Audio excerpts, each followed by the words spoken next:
the Eagles to apologize. I really don't have a lot of respect for him. Memories of the heated feud on Thanksgiving Day have set the stage for the awaited rematch in Bounty Bowl 2. Last Sunday, Philadelphia ambushed New York in a giant step toward the division title. But staying focused today will not be easy for the Eagles. Yesterday, they suffered a tragic loss, a loss that will always be remembered. 9:45!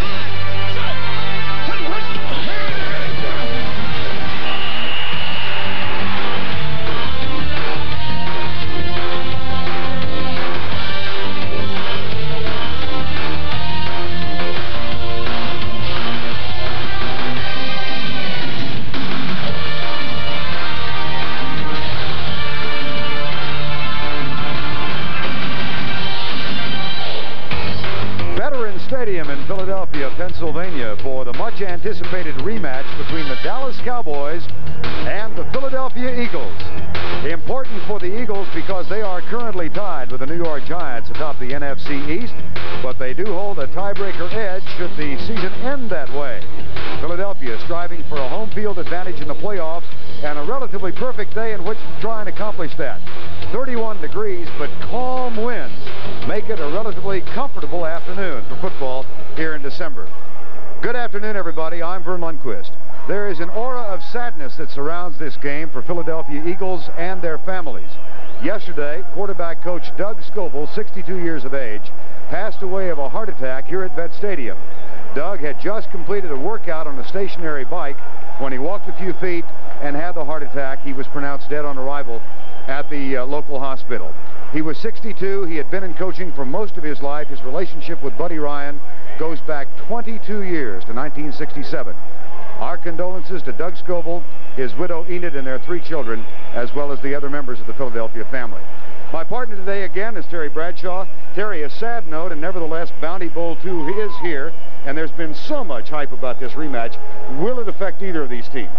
Normally, Vern, you would say no. I think a veteran football team would enjoy it. They'd kind of get a kick out of it. Maybe the kickers wouldn't, but I believe a veteran team would kind of enjoy the hype that surrounds this game. But an inexperienced football team with youth like the Dallas Cowboys have, I would have to say that, yes, it will have an effect on a younger football team. And I don't think there's any denying that. The players themselves might try to hide it, but I think it'll have an effect. The Eagles, of course, must now contend with the loss of Doug Scoville.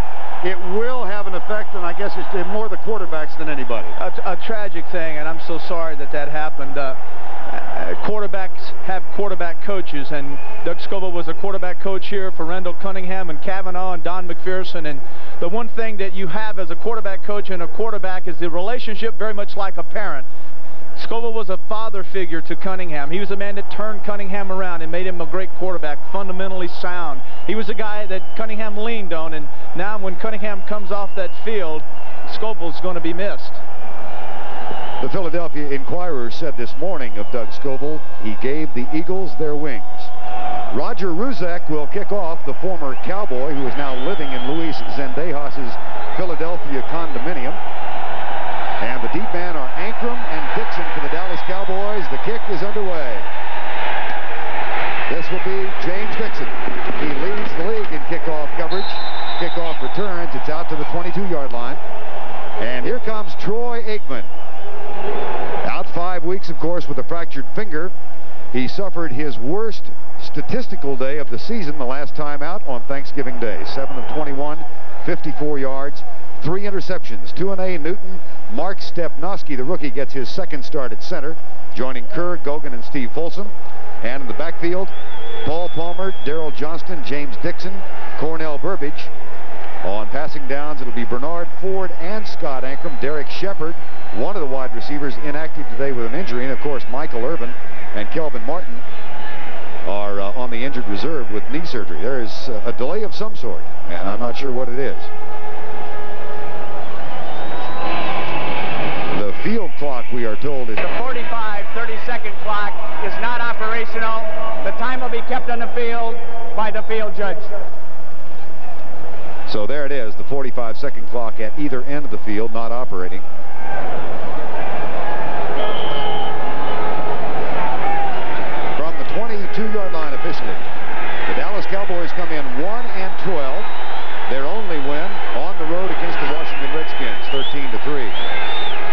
threw 4 touchdown passes last week, but the Cowboys blew a 10-point lead in the fourth quarter and lost to the Rams.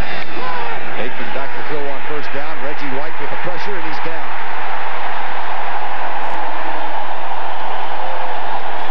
The 10th sack of the season for a man many feel is the most impressive defensive player in the league. And the key that happened that time to allow this sack was that the Cowboys wanted to come out and throw quick passes, but this is not a quick pass. Notice the 7-step drop.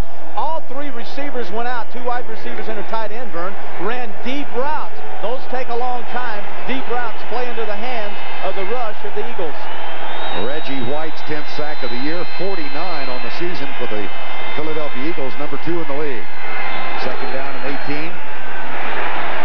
And off to Palmer, who surges for about 3 yards. Defensively, the Philadelphia Eagles come in with an outstanding pass rush, and they lead the league in takeaways. White just got his 10th sack. Pitts, Brown, and Simmons. Clyde Simmons having a terrific year. Joyner missed last week, but he is back, and Byron Evans has come into his own.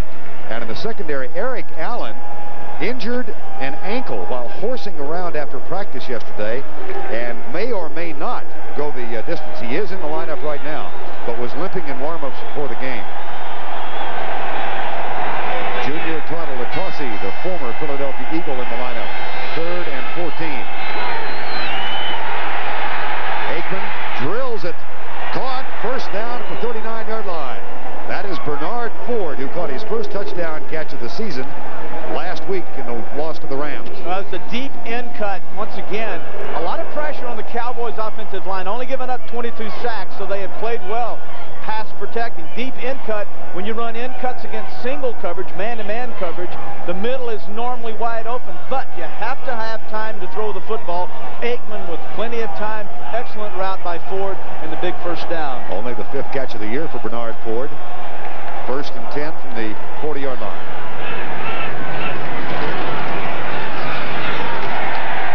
Tackle made at the 41. Jerome Brown, number 99, makes a stop.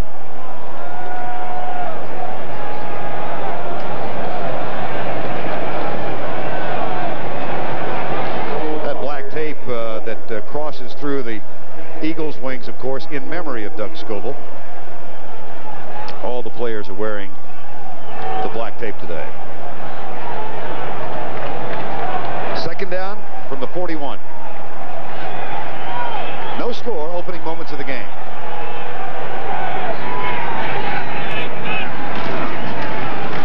Paul Palmer. Paul played his collegiate ball at Temple. This is his first appearance in this area since 1986, when as a player for Temple University he gained 1,800 yards. Been much traveled since then, the number 1 draft choice of Kansas City, and picked up for a low draft choice, or a high draft choice rather, from Detroit. Small running back. Cowboys really have been featuring Johnston, their fullback. He's the guy, the power back, and Palmer wanting to carry the football more. Feels like he needs to carry it more right now. 2 straight rushes in a row.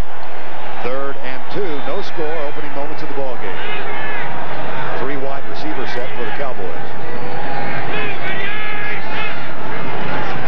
Blitz, pass delivered quickly left side. Al Harris, number 95. The weak side linebacker was right in Aikman's face when he let it go. It'll be 4th down. One of the things you're going to see today, Vern, you'll see the all-out blitz by the Eagles, and it's imperative that the receivers be able to run the correct routes for Aikman to give him a target to throw the football. The last time these 2 teams played, Aikman never had that chance. Brand new punt returner for Philadelphia, Henry Gizmo Williams, has been replaced by Anthony Edwards, who is about to return his first punt of the season. He waits at the 15-yard line. Mike Saxon is 3rd in the league in downing punts inside the 20. He's had 18 down inside the 20, and that one is right on the borderline. It'll be down at the 21-yard line. So a fair catch for Anthony Edwards, a 33-yard punt. Philadelphia gets the ball for the first time when we come back.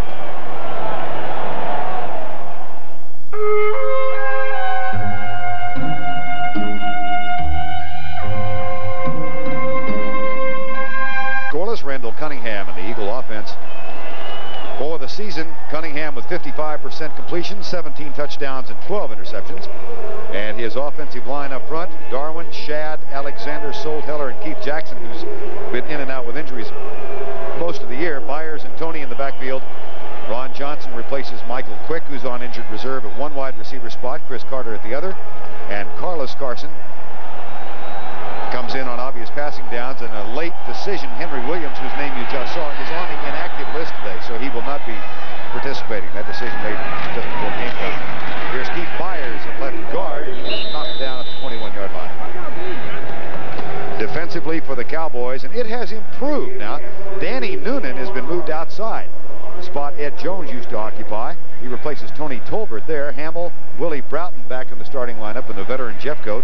Eugene Lockhart making a strong bid for a Pro Bowl berth, leads the league in tackles, and the secondary, Walls and Williams don't have an interception this season. Ray Horton has only one, and so does Albritton. Second down and 8. Splitbacks behind Randall Cunningham. They'll try Byers again, and he's out near the 26-yard line. You know, Vern, one of the things that the marked improvement that the Cowboys have, especially over the last 5 weeks, is that the only team to rush for more than 80 yards against them, and that was 138 by these Eagles, and 50-something of that was by Cunningham alone. So they've been giving up less than 80 yards a game with their run defense, and so that's one of the things that the Eagles, if you look at it from their standpoint, the thing they've done so well and improved on is the fact that they are averaging over 140 yards rushing. So they've improved their running game. So it's really the two best things these teams are doing going up against one another. Right now it's a 3rd down and 4, and there is Danny Noonan, first half of the year on injured reserve. Out of the shotgun, Cunningham, 3-man rush. Cunningham dances up and lobs it left, but his receiver fell down, Robert Drummond. It'll be 4th down. Robert Drummond, the rookie from Syracuse, was the intended receiver on the play. He really found, they really discovered him in the San Diego game when he caught over 70 yards worth of passes. A little option route out in the flat. Cunningham didn't get the ball to Drummond early, but notice what Drummond tried to do, Vern. He said, aha, he's not going to throw it to me early. He wants me to go up the field. I must be covered. Cunningham saw him covered and went ahead and threw the ball out of bounds. Cornell Burbage will return the punt. He replaces Derek Shepard, who is, as we said, is on the inactive list. Max Runiger, who joined the team when John Telchik went on the injured list, punts it to a fair catch at the 31-yard line. That's a 42-yard punt for Max Runiger. 9:49 to go first quarter, and we're still scoreless.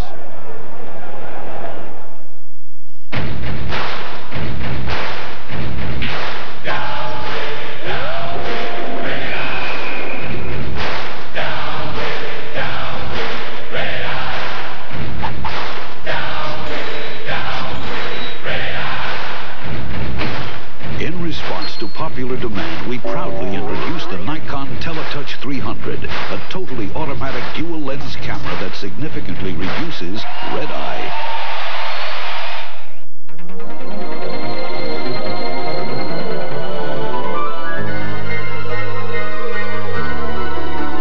According to the latest estimates, Earth will soon be inhabited by... Inside, just with a headset and barely visible behind the post, is Don McPherson, the rookie quarterback from Syracuse.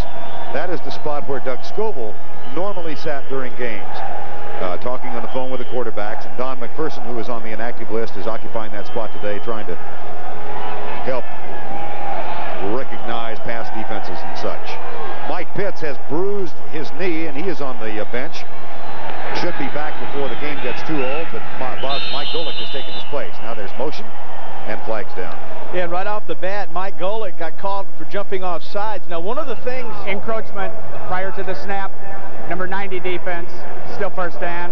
One of the things that Aikman is going to do today that he has not done this year, Vern, he is going to lengthen the cadence. He is going to go longer on his cadence.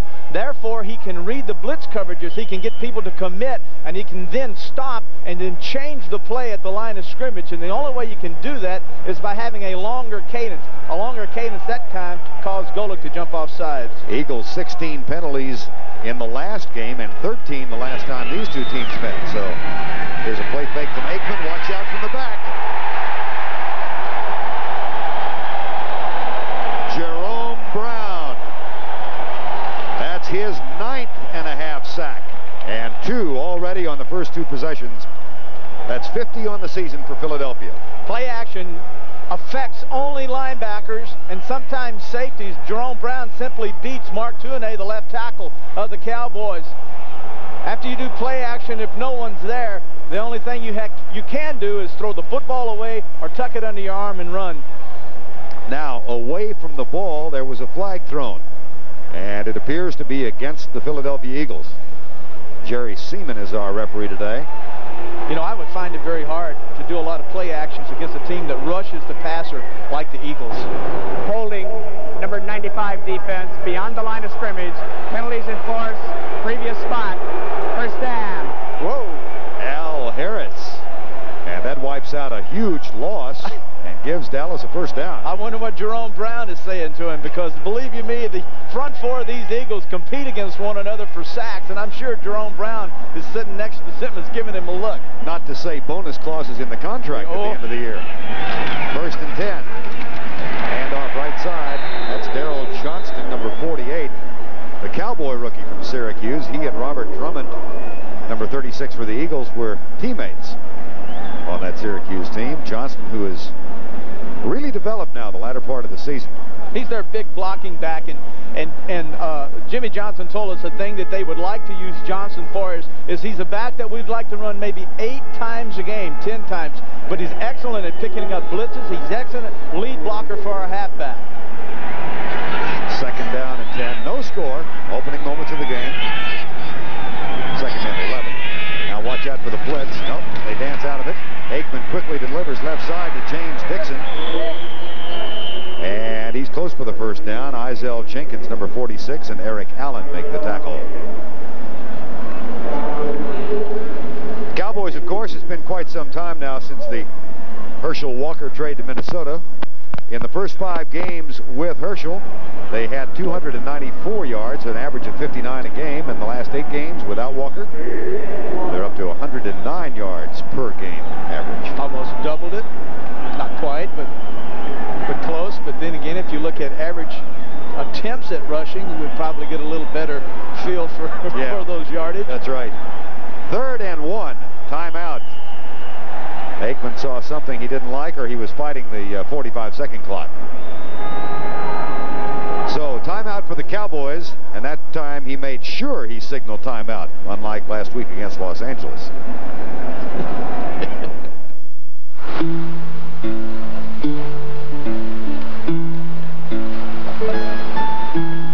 There are few places on earth where you cannot fully appreciate the beauty of the new Honda Accord Coupe. 3rd and 1 in the scoreless first quarter. We're midway through it, and Troy Aikman just called the timeout.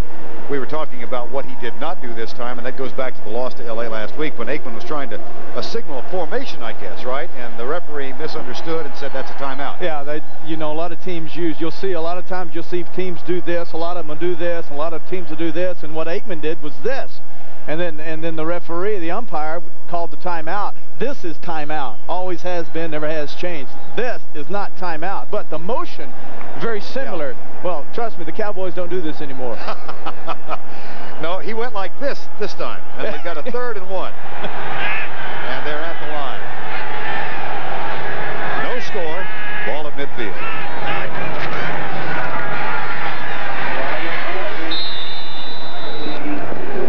Sargent, number 39, gets the first down at the 45-yard line. Interesting formation the Cowboys ran that time. They stayed in regular sets. They did not bring in an extra tight end. They split out their corners, which spread out the safety. And what the thinking by the Cowboys is, if we break the line of scrimmage, the plane, then our running backs are into the secondary, which is out of position. Normally teams get in real tight and then try to move a pile, but that time the Cowboys spread everyone out. There are numerous signs around here making reference to the Bounty Bowl. The Eagles have won the last 5 non-strike games against Dallas. And then carry goes nowhere. Jerome Brown makes the tackle. Well, a lot of games going on in the National Football League this afternoon. Let's go back to New York and check in with Brent. Vern, here's the situation with Minnesota. Herschel Walker out. DJ Dozier with a 38-yard run set up this touchdown pass from Wade Wilson. So the Vikings, in control of their destiny They've gone on the board against Atlanta 7-0. Let's go back to Vern and Terry. All right, Brent, nothing here. 6:48 to go first quarter. Double tight end set for the Cowboys. Keith Jennings, who was on the developmental squad early in the year, is in at the next tight end. Double wing set for Dallas. And Aikman drops straight back. 5-step drop. Fires left side. That's caught by Dixon. Shakes the first tackle of Eric Allen. And that is knocked out of bounds by Wes Hopkins. Gain of 18. Well, a real gamble by Eric Allen. Eric Allen has a sprained right ankle. He hurt it yesterday messing around. And the problem is that when you're injured like that, normally a player will go ahead and take a safe approach to tackling. But Allen made the commitment to try to make the steal, the interception. He has 8 already. Missed that and allowed the receiver to break loose and almost go in for the touchdown. Eric Allen leads the National Football League in interceptions with 8. The Cowboys defense as a team has 7. 1st and 10 Dallas. No score. Blitz coming. And the tackle made by Byron Evans, number 56, who is 2nd in the league in tackles to Eugene Lockhart of the Cowboys. One of the things we're going to see a lot of today, and you notice these linebackers, they're just going to shoot to gap burn. Not a very fancy blitz, but effective. Notice in the center there, Wes Hopkins, number 48.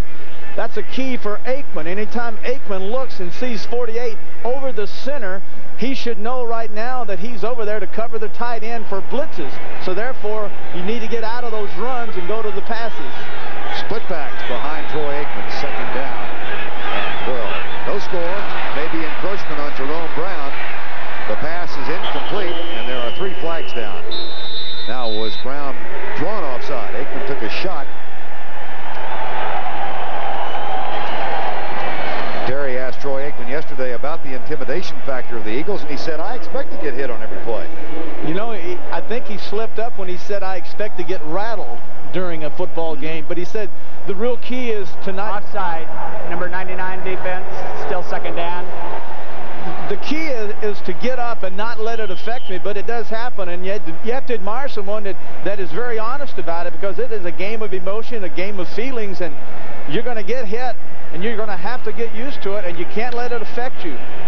Zeph Joyner coming in from the outside gets hit there late, but Jerome Brown had already jumped off sides. 2nd down and 7, no score. Cowboys driving now. Draw play.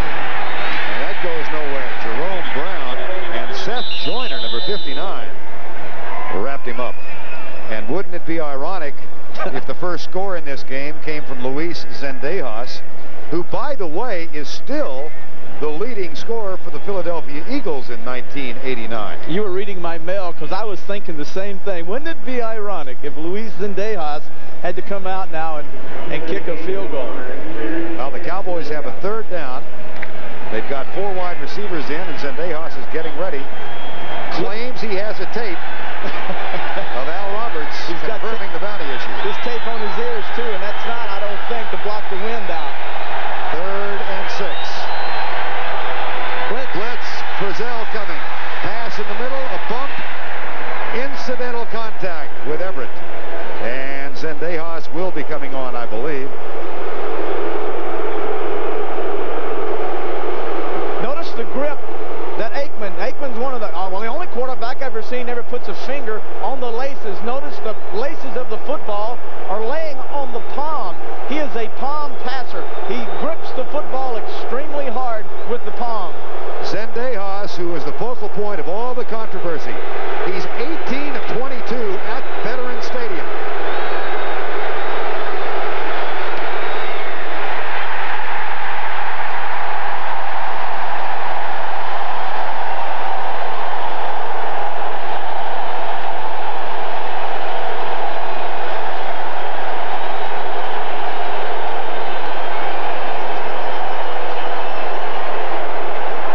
He's 18 of 23. And we remain scoreless in Bounty Bowl 2. The Eagles get it back.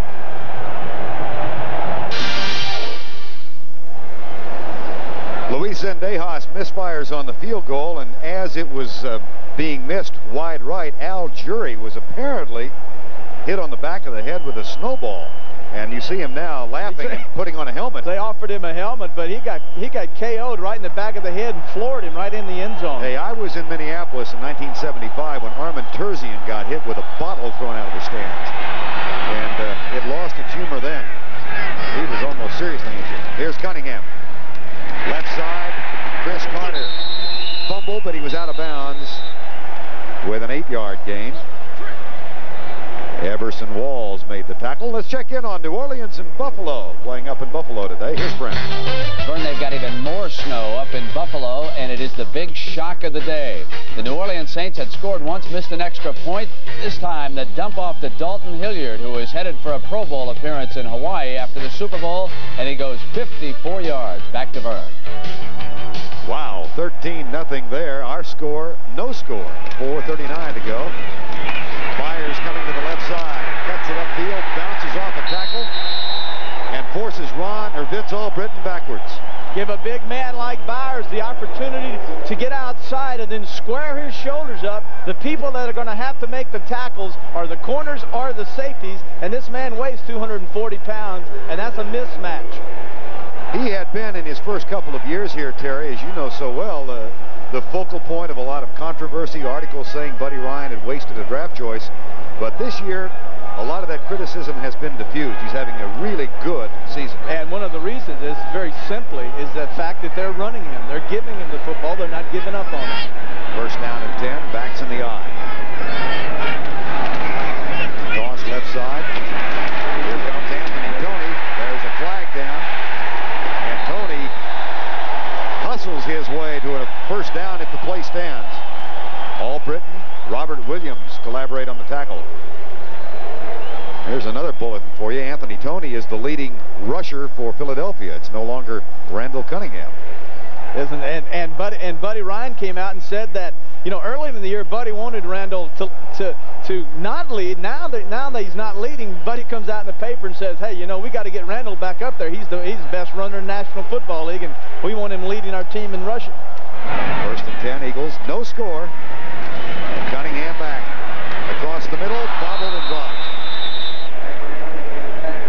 Keith Jackson, who is tied for the team lead in receptions with 53 and should have had 54. We might be able to have some fun with Jackson today, especially if he becomes, which he has been since he's been back from the injured list, the primary receiver of Cunningham. And I'd like to show everyone, as this game goes along, Vern, how he reads. He is the only receiver that's allowed to read and run wherever he wants to run. He's an option route runner almost. Exactly. Here's Cunningham back, looks right, comes across the middle. That's caught by Ron Johnson. First down at the 37-yard line. Found a big hole and made the catch. Well, you're going to find a lot of holes when you play against a team that uses zone defense, where everyone just drop backs in an area. A strong-armed quarterback like Cunningham can beat the seams with his arm. Cunningham will come out. Jackson, to your left of your screen, he opens up. But now look at Cunningham come back. And a smart route by Ron Johnson. He ran a slant, Vern. Once he got in the dead area, instead of continuing running, he slowed down and gave the target to Cunningham. First down and 10. Scoreless first quarter, 3:05 to go. There's Byers inside the 35 near the 33-yard line.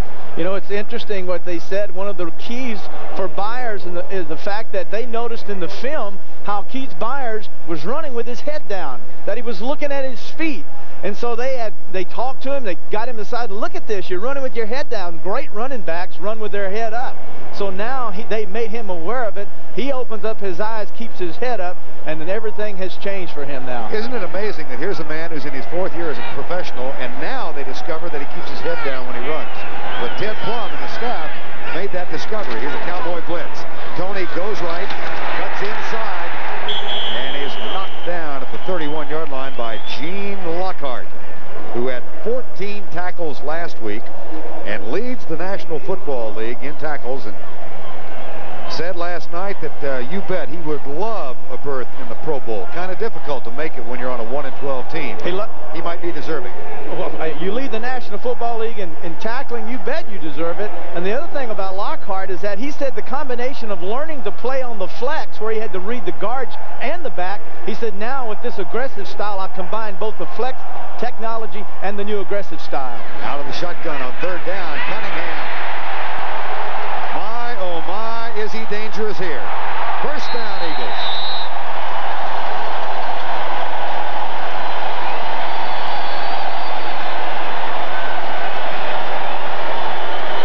That's a gain of 9.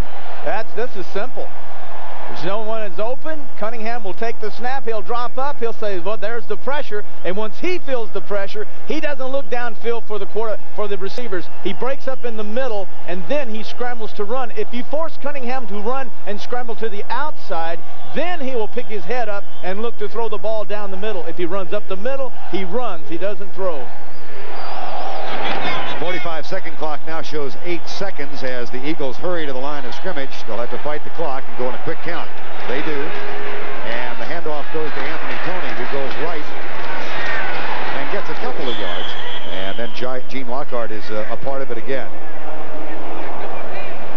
Run, run, run, run. This is so different. I know the earlier in the season, this offense was heavily criticized, Buddy Ryan in particular, Ted Plum in particular, because of the type of offense that Ryan was running, which was a running game. They wanted to see Randall throw it 50 times and make all these exciting passes, but they lost quick, and when they lost quick, they lost the heart and soul of their deep threat. And Ryan said, if we're going to win the Super Bowl, we have got to establish the run. That they're doing.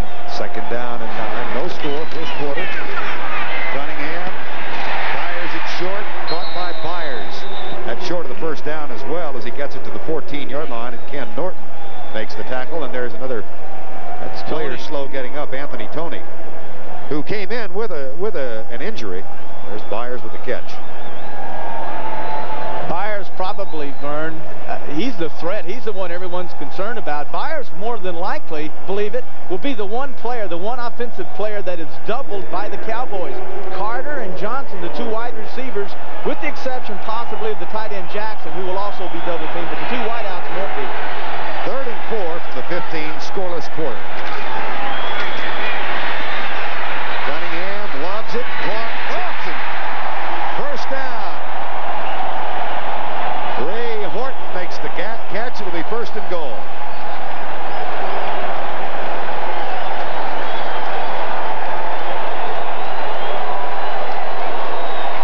They'll walk 95 yards to the other end of the field. A 1st and goal, Philadelphia at the end of 1.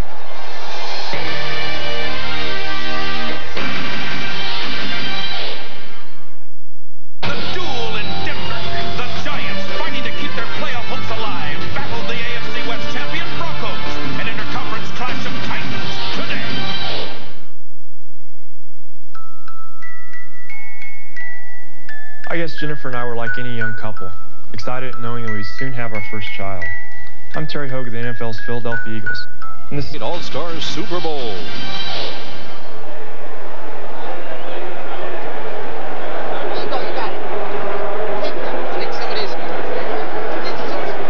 Back for quarter number 2, Dallas and Philadelphia scoreless. The Eagles now with an impressive drive, and they've got a 1st and goal at the 6-yard line. Make it the 5 officially after Keith Jackson made that 3rd down grab. Quarter number 2, Vern Lundquist, Harry Bradshaw. Randall Cunningham has talked it over with Ted Plum on the sideline and come on out. Cowboys, like so many other teams, employ a spy system, and that time Jesse Solomon was shadowing Cunningham, but he alertly got rid of it. 1st and goal from the 5. Back split. Byers, Toney, interchangeable fullback, running back now. This is Byers going right. And big fumble. And who got it? Looks like Ron Solt got it, the right guard.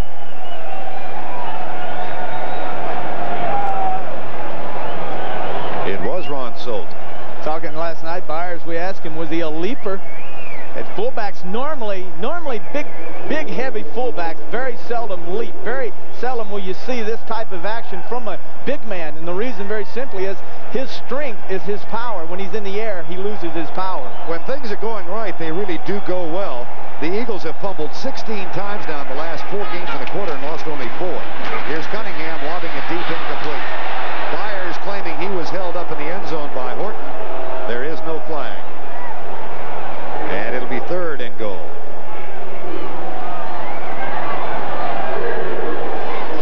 Byers coming in, lined up as a tight end. coming across the field, and Cunningham took him and had his eyes on him all the way, which made it for easy coverage. The man that was open was Carter on the outside. He was wide open for the touchdown. 3rd and goal. No score. Opening moments of the second quarter. A rematch, Bounty Bowl 2. And if you joined us late, there has been no conflict and very little controversy so far. And a timeout has been called by the Cowboys. That's their second. Dallas calls timeout. Some defensive confusion. We'll be back in a moment. In July 1988. 49ers can clinch the West and a home field with a win Monday night. Minnesota leads the Central. There's still 126 possible scenarios. Most of those involve wild cards. The 49ers can clinch a wild card berth if Philadelphia, Green Bay, New York, or the Giants lose. There are 9 teams still alive. Chicago and New Orleans will be eliminated today with a loss.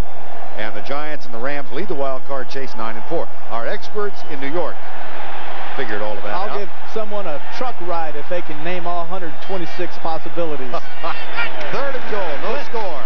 Cunningham, fade route in the end zone. Caught, touchdown. Chris Carter, it's absolutely his favorite route to run.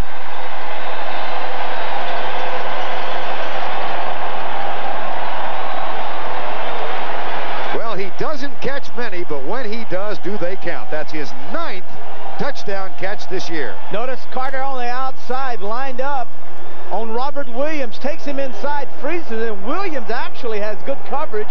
He goes up, mistimes his swing at the ball. When he comes down, then the ball comes down to Carter. What's his favorite route? Everybody knows it by now. It's the fade route. Roger Ruzek, who was a Cowboy, now an Eagle, gets the extra point, and Philadelphia takes a 7-0 lead on Chris Carter's 9th touchdown catch of the year. I love what you do for me, Toyota. I love how you set me free, Toyota. I love it, I just love it. Toyota's 1990 4x4. Park it anywhere. I love what you do for me, Toyota. How to build a Christmas fire. 1. Roll up your sleeves. 2. Get down on your knees. 3. Use a little paper. 4. Strike the perfect match. 5. Step back and feel the heat. This Christmas, light a fire with diamonds.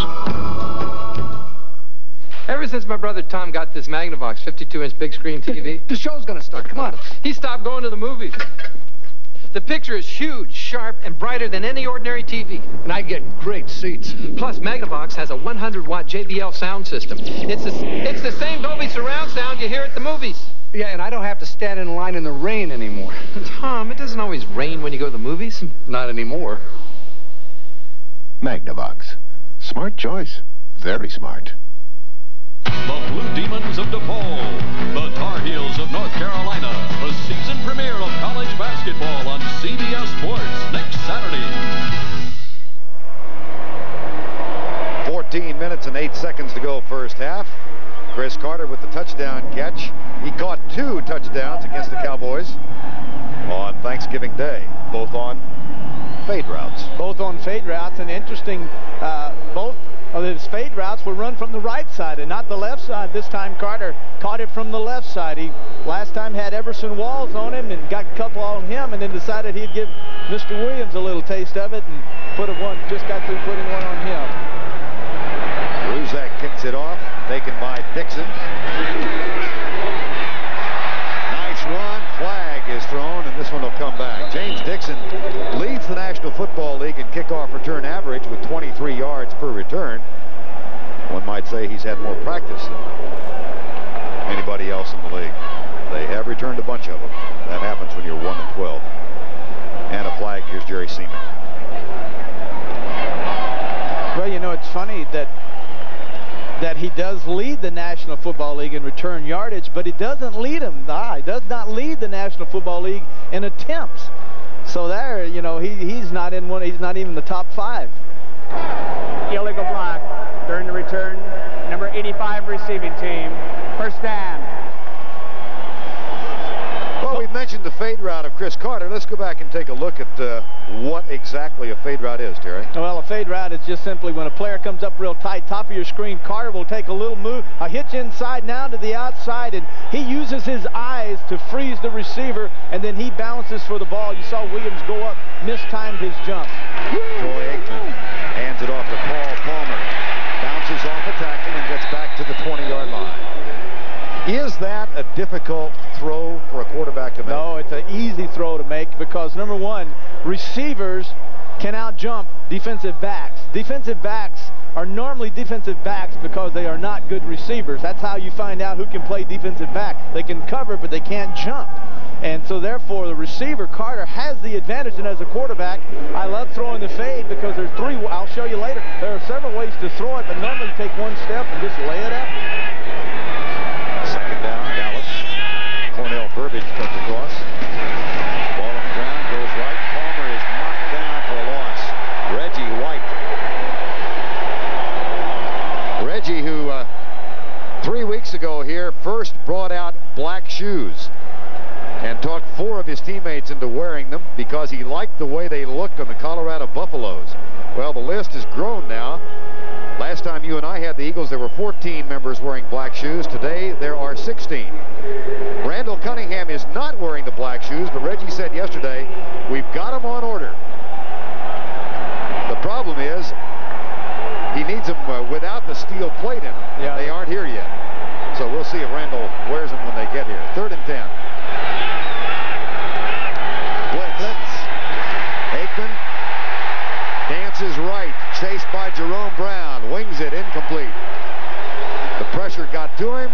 Cowboys will have to punt. And Jerome Brown was ever so close.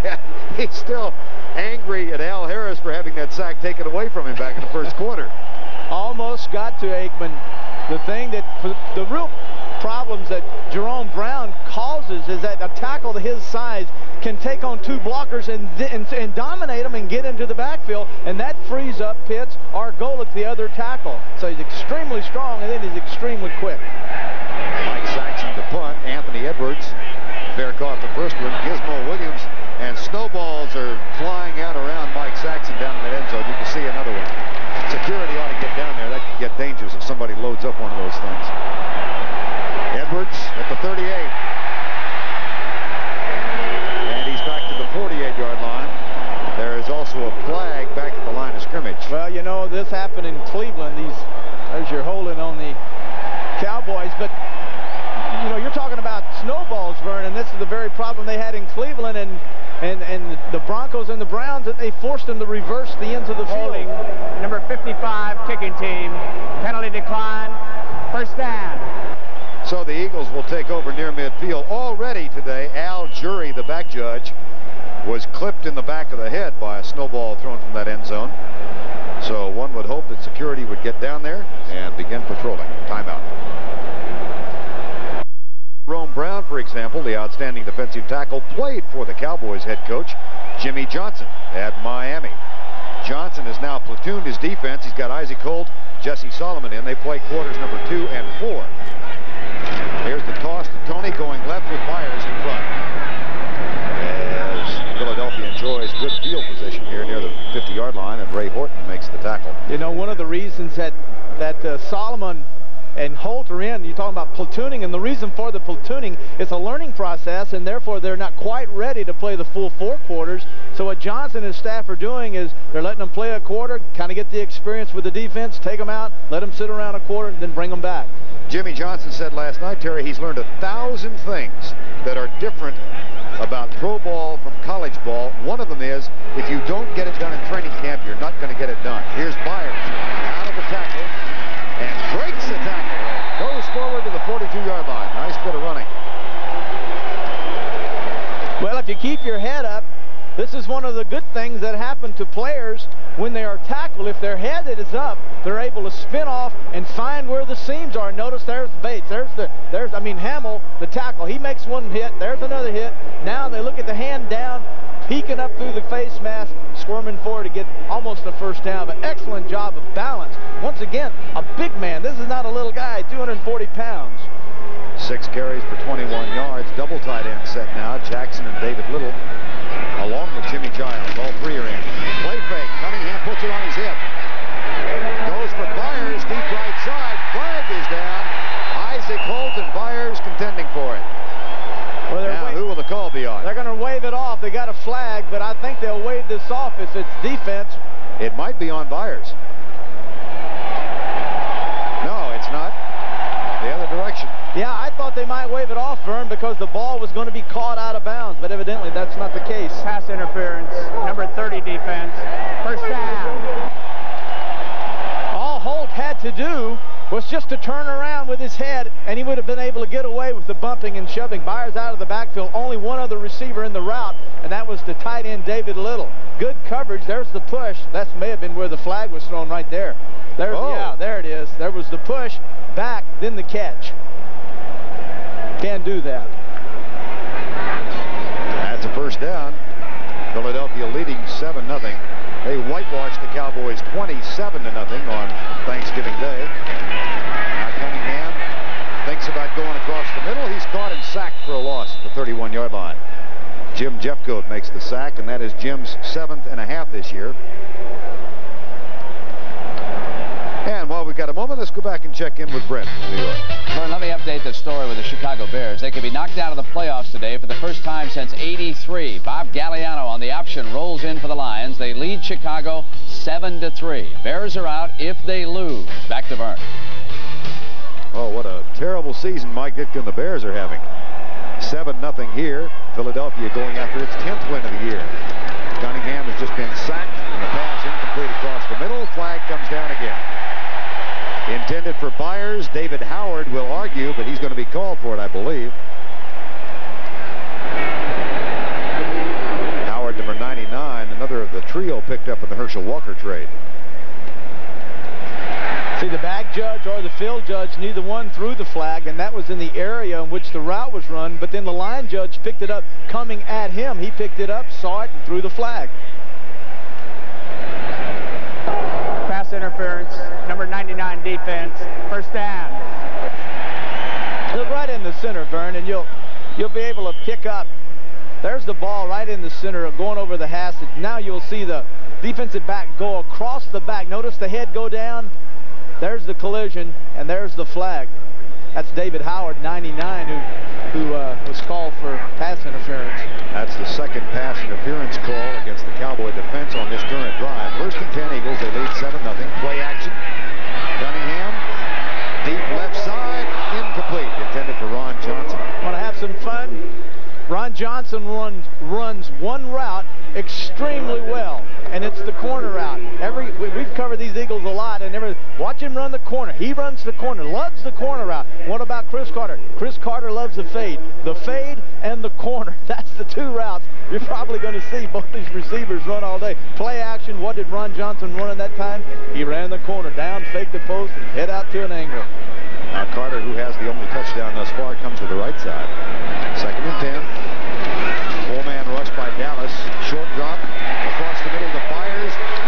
Fights to break the tackle and leans out and may have gotten the first down. Jesse Solomon with the tackle. Man, what a beautiful job by Cunningham. Actually, Byers was the third receiver out. It was a crossing route. They're just dropping back. There's Byers coming across. Reads. Notice how he reads Jesse Solomon going with him. He reads the flow of the linebacker on him. He stops and then goes back. Cunningham saw it and got him the football. First and 10 Eagles. They lead it, 9.5 to go in the first half. Anthony Toney drives down to the 15-yard line. Tackle made by David Howard. Buddy Ryan, who kept up the verbal assault with Jimmy Johnson this week, told us yesterday that Dallas team on Thanksgiving Day was the worst prepared team I've ever seen in football on both sides of the ball. Terry said, "Why do you say things like that?" He's a hard guy for the America to really understand. A lot of people don't like him, and he just says how he feels, and then we're just not used to people telling us that he doesn't like us. From the 15, second down. Myers tries a spin move and is knocked down at the 13-yard line by Gene Lockhart. You know, but isn't that interesting that Buddy he says, I just assume you know exactly how I feel about the question you asked me, and I'm going to tell you how I feel about it, and it's up to you whether or not you can handle my honesty. And there's the other side of him. Back in the beginning of the season, he told us that, and he didn't want it out. He said, I gave Gene Stallings one of my fillies, one of my thoroughbreds. And Gene gave it to his daughter, and that horse called Jenny's Pursuit, a gift from Buddy Ryan, is now in San Antonio. 3rd and 5. Into the end zone, incomplete. Roger Ruzak will come on to try and break the tie. If there's not enough confusion between these two teams, Ruzak formerly kicked for the Cowboys, and Zendejas used to kick for Philadelphia before he was signed by the Cowboys. But of course, before all that, he kicked for the Cowboys before Ruzak did. You got that straight. I'm following you. That's what scares me. I don't know how far. Fake into the end zone. Caught! Matt Cavanaugh threw it.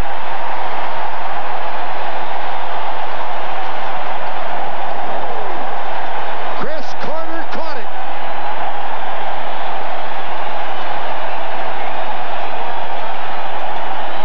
What route did he run, Vern?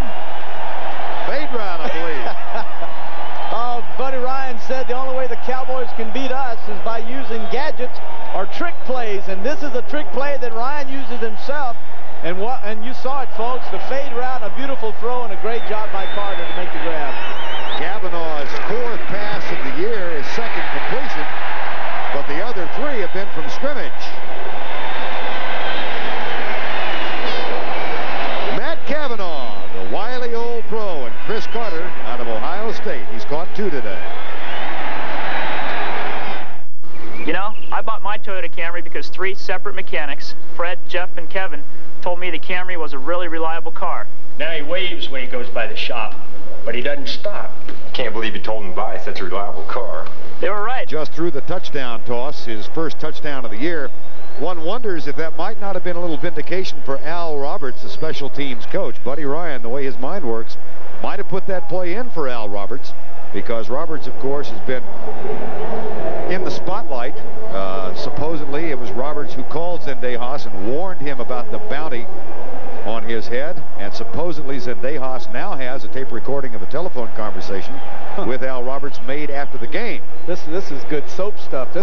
This will be on the networks next year. Al Roberts said, you release that tape and I'll sue you. I'll own a Mexican restaurant in Tucson, which Zendejas is a part owner of. So it's fumble by Dixon. Has nowhere to go, but now watch out. And Roger Ruzak had to make the tackle, and had he not, that would have gone for a bundle. Well, you're looking at the guy that might be the special teams performer in the Pro Bowl. Next Saturday on CBS Sports, it's a full day of sports action that all starts with a special edition of the NFL Today live at noon Eastern. Then in an NFC Eastern clash, the Cowboys travel to the Meadowlands to take on the New York Giants. That'll be followed by the season premiere of college basketball on CBS, the home of the NCAA championship. The DePaul Blue Demons battle Dean Smith's 17th ranked North Carolina Tar Heels. That's all next Saturday here on CBS. 14-0. 2 touchdown catches by Chris Carter.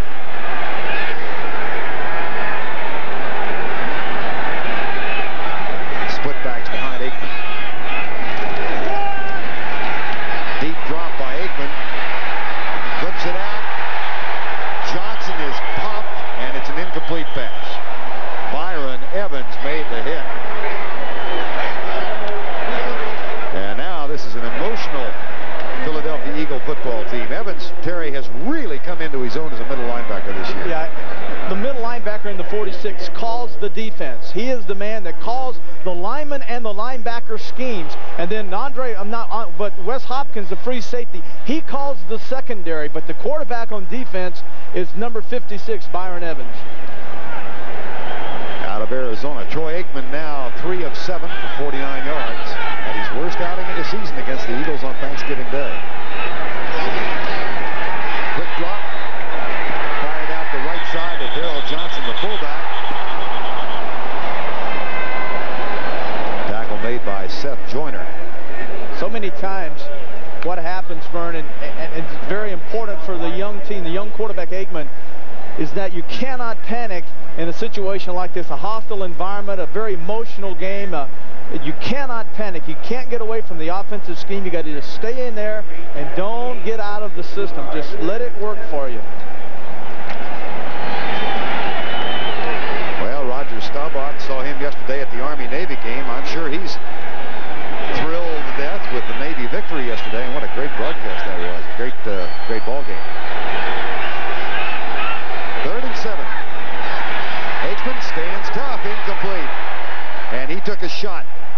Reggie White was coming. And now they help Aikman up. Eric Everett coming on the blitz as well.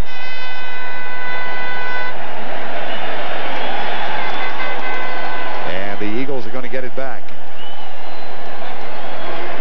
Reggie White, who said he was watching the Notre Dame-Penn State broadcast a couple of weeks ago, and he admired how Notre Dame intimidated teams into believing they couldn't beat them before the game started. He said, that's the feeling I want to get here with Philadelphia. Anthony Edwards back. They're working on it. I think they're doing a pretty good job. They come after Saxon, and there's the block.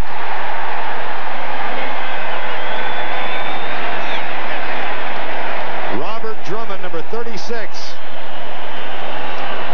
That is the second blocked punt for Mike Saxon this year. And Robert Drummond got a hand on it. Straight up the middle.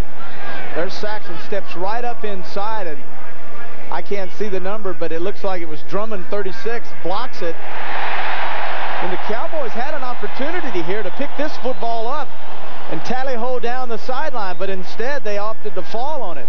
Once again, there's Saxton, nothing late, good snap, but great penetration right up the middle by number 36. The one place you do not ever want to allow a pass rusher to come or punt guy to come is up the middle, because he is right in the face of the punter. So now Philadelphia takes over at the 40-yard line. Robert Drummond, the running back from Syracuse, with a block, 3rd-round draft choice. And the Eagles, already up by 14, have a chance to increase their lead. 6:32 to go. Toss right side. Anthony Tony weaves his way inside the 35 to the 33. And there's the first fisticuffs that have broken out. David Howard is a part of it. Ron Heller may have been a part of it as well. And there's a player down at the 35. More snowballs come out of the stands.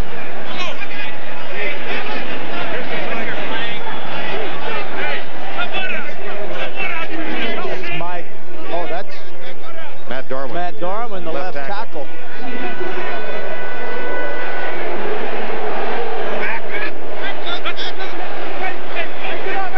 You know, this turf is hard enough in the summertime when it's nice and warm, but in the wintertime when it's cold like it is today, and it is cold on that field. Personal foul, unnecessary roughness, number 99 defense, first down.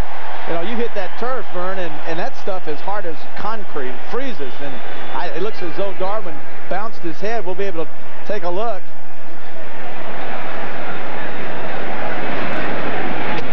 Can't see the injury, but there's 99 coming back in. Now there's Howard, and he goes to the head of Ron Heller, 73, and he's picking on a guy that has an operation on his left hand and a broken finger, a broken thumb, and just this week was operated on, had a pin placed in it, and now is out there starting. Look at his left. Look at that, out there playing.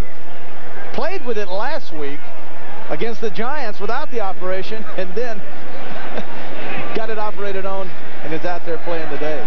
He's yelling back at the Cowboy defensive huddle as David Howard's having a long afternoon, a personal foul and a pass interference call against him on the last Philadelphia drive.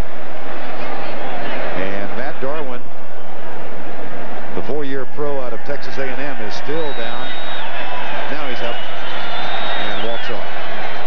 Darwin was injured coming into the ball game, and Ken Reeves, who is his backup, will try and go, but Kenny also is showing the effects of a long bruising season. Yeah, one of the problems now, Reeves is injured, and now if Reeves has to leave the game, Vern, now David Alexander, the center, will move out and play the tackle spot, and Dave Remington picked up in a trade with the Bengals 2 or 3 years ago. He will then move back and become the starting center. Chris Carter goes to the left side from where he's caught 1 touchdown pass today. Yeah. Ron Johnson wide right, high formation. There's the toss to Anthony Tony, and he's tackled at the 18-yard line. Jim Jeffcoat, number 77, makes the stop. There's Matt Darwin.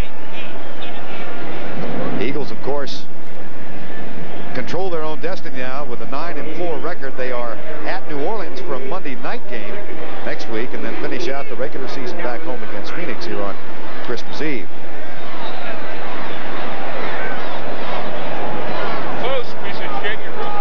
Kenny Reeves now in at left tackle. He's Matt Darwin's best friend on the team, and their roommates on the road, as well as teammates at Texas A&M.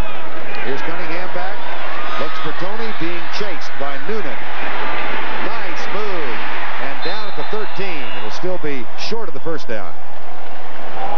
See, one of the things that the Cowboys want to do is spy Cunningham, but they can't spy Cunningham unless they're in a 3rd down situation where they bring in an extra defensive back and leave 1 linebacker in. In normal 1st or 2nd down situations, then they can't spy him. They put 1 guy on him, then it's a mismatch for the defense. So Cunningham is able to run because no one is spying him on 1st and 2nd down. On 3rd down, he'll have the spy. It'll be 3rd down right now. 4:50 to go first half. Cunningham with 2 rushes for 15 yards. I wonder if they'll double Carter. Carter's in the slot. Looks like he's got 2 men over him. Jackson in the wing right, out of the shotgun. They go left side, and it's incomplete. So that'll bring Roger Ruzak on for the 2nd time. The last time they were here, of course, Matt Cavanaugh threw the touchdown toss to Chris Carter. There's Cavanaugh, now in his 12th year. Out of Pittsburgh. I was playing for the Steelers, and he was lighting up the scoreboard in Pittsburgh with Johnny Majors and doing a heck of a job. Roger Ruzek, 30 yards. This is the exact same spot from which Cavanaugh threw the touchdown a moment ago.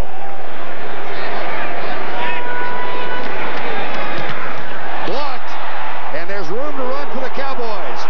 Bernard Ford has it, and he's being chased by Jesse Small. And Small saves a touchdown.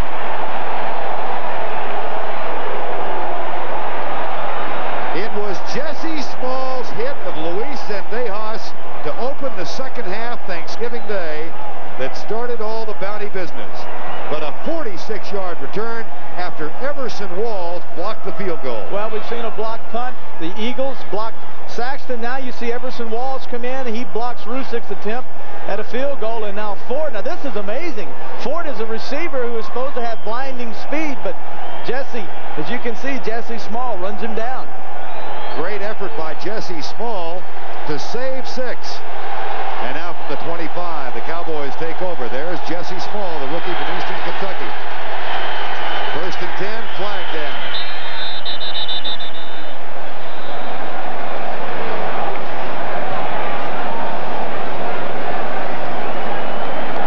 False start prior to the snap. Number 61 offense, still 1st down. Nate Newton. Guilty of the false start. Zendejas is missed from 42. Philadelphia a touchdown off a fake field goal. Philadelphia blocked the Dallas punt, and Dallas blocked the Philadelphia field goal. So Al Roberts, Alan Lowry, the respective special teams coaches of these 2 ball clubs. 1st and 15. Aikman chased by Mike Pitts. And the tackle made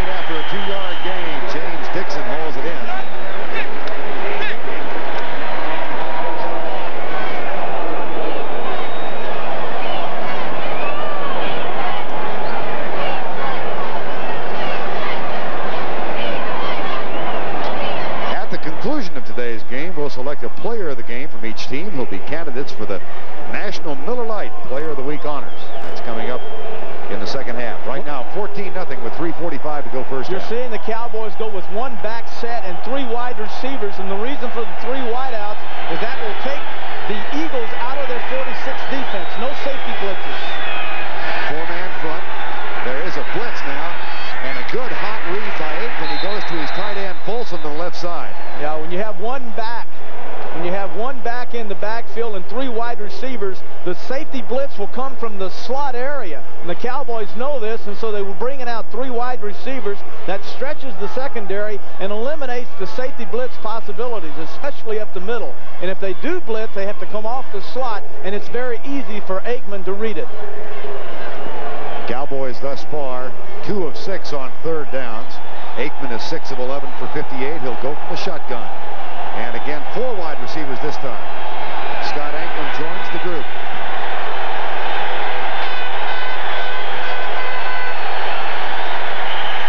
That'll be 5 against the Cowboys. Seth Joyner doing a little intimidation act of his own, was pointing that time at Gogan. I believe that was Gogan, the right tackle, Vern, that false start prior to the snap, number 78 offense. Oh, that's David Wydell at right tackle, but Seth Joyner was pointing at Wydell and taunting him with his hands, and Wydell just simply lost his poise there and just game on back and tried to get set up too soon. 6 for 52 now for the Cowboys. Philadelphia so heavily penalized the last 2 games, only 3 so far. 3rd and 14, 14-0. Philadelphia leads. Blitz coming again. Aikman in the corner. There's a jump ball, incomplete. Izell Jenkins with the defensive work.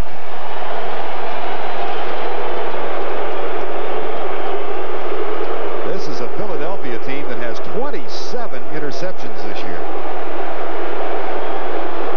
Aikman has his man. The ball's laid out there, but the ball is a little bit thrown. It's a little bit underthrown, Bernard Ford, and a little bit late. I believe if Troy Aikman read this a little quicker and drilled the football, he would have had a touchdown. Zendejas 0 for 1 today. This is from 47 yards away. High snap. That one is good. So Luis Zendejas, who was a very popular player while he was here in Philadelphia, has become something other than that in the last couple of weeks. But he puts the Cowboys on the boards 14-3 with 2:32 to go in the first half. This, of course, the first half of our doubleheader, and what a game we've got for most of you coming up next. The Giants in the Denver area, the first time those 2 teams have met since they were in the Super Bowl together. Phil Simms coming off a big yardage. What was it, 11 for 37 last week, but 280 yards, and the turnovers, the 5 turnovers they had, just absolutely ruined the Giants' hopes. I'm going to try and get back to my home in Steamboat Springs tonight, but it is snowing in Denver even as we speak, heavily. Well, so that may affect that game. Those folks in the New York area are particularly interested in that. I know. I feel for you having to go out there in that snow. I'll be heading down to the southwest area, and where the snow will probably be coming tomorrow, where it won't be quite so wintry. Luis Zendejas, who just kicked the 47-yarder. There is Jesse Small, who took the shot at him when he went right by 2 other Cowboys. Doesn't he look like he's a bandit there with that bandana wrapped around that neck? Kind of fitting, isn't it? Bounty hunter, huh? The bounty hunter. I like that.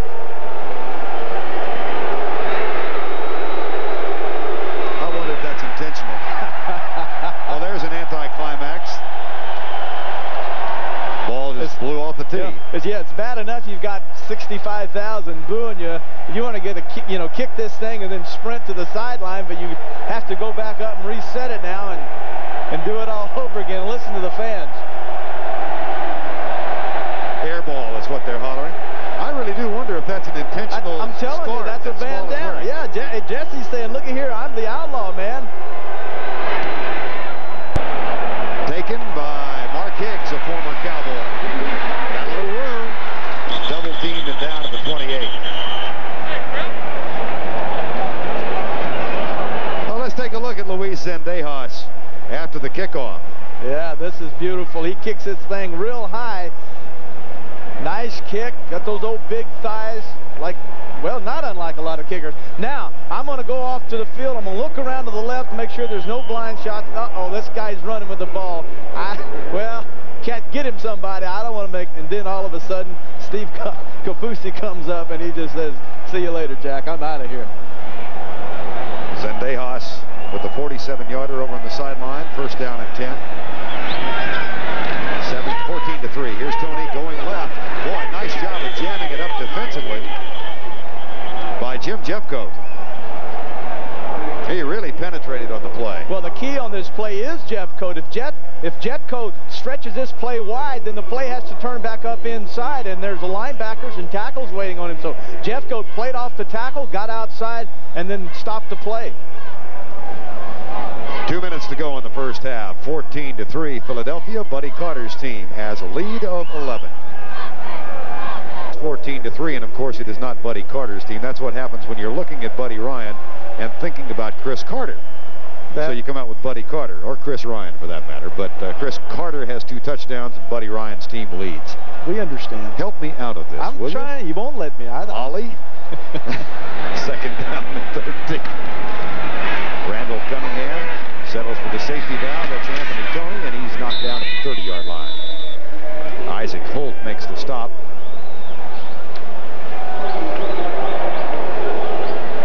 And the Eagles go with a hurry-up. Cowboys 14-3. They trail. 3-man rush. Pass left side. Incomplete. Intended for Keith Byers. Had him. Third down. Yeah, had him out in the flat. Cunningham knows it. A good opportunity to get the hands into a back that can catch the football, who obviously can run with it and is excellent with running the football. If Byers catches this, he turns his shoulders up the field. The wide receiver to that side had come inside and taken the coverage with him, and Byers had the whole sideline. Look at this. Randall's going back in to punt for Runninger. And, of course, last week, 91 yards from his own 2-yard line in New York. Into the wind this time, though, Vern. This punt is into the wind. One step, line drive. A floater. And it does not take that much of a Philadelphia bounce, so that'll hurt the average. That's a 43-yard punt for Randall Cunningham. Interesting. He walked over and told Buddy Ryan, I want to punt. Runninger said, okay, come on out here. And the Cowboys take over following the 43-yard punt. Let's bring you up to date on what's happened scoring-wise so far.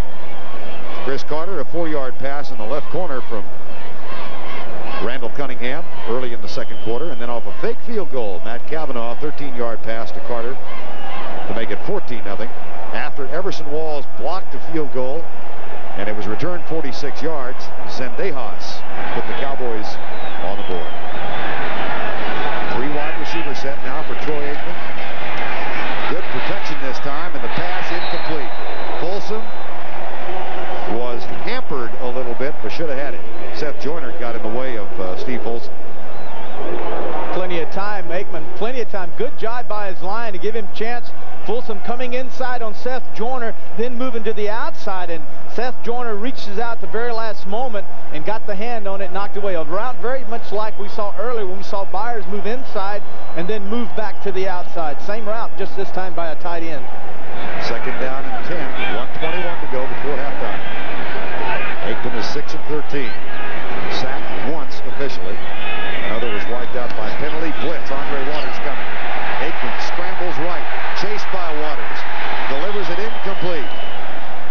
As the strong safety Andre Waters got through.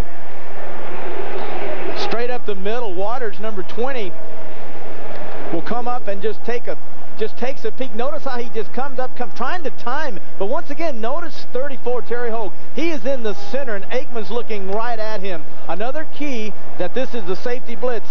Hogue comes up to take the back, and then you see Andre Waters, 20, disappear after the snap of the ball. Cowboys have 1 timeout left if they can get a first down here. The Eagles have all 3 left if they hold Dallas and force a punt and get the ball back. No shotgun, and the pressure coming.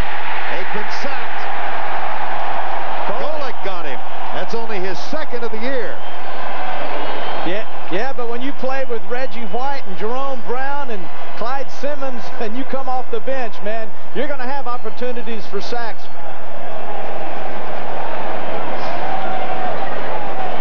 Jerome Brown, 99, that's the one you have to be concerned about. The center, Stepnoski, and then the double team by the tight end. The two people on one free up Golick, who had only one man to beat. He gets to Aikman. The Cowboys had given up, coming into this game, only 22 sacks this year, but 5 of those 22 came in the first meeting between these two teams on Thanksgiving Day. And you know, I'm amazed that in the pass routes that the Cowboys are using, as you look at the sacks and the hurries today, but the offense that the Cowboys are running is a deep running offense. In other words, the routes are 10, 15 yards. Most teams against the Eagles have used a quick rhythmic offense, 1, 2, 3, and then get rid of the football. This timeout was called by Philadelphia, so when they get the ball back, they will have 2 more. Jimmy Johnson has put the coat on now as the sun has disappeared behind the clouds. 31 degrees with calm winds when we kicked it off about an hour and a half ago.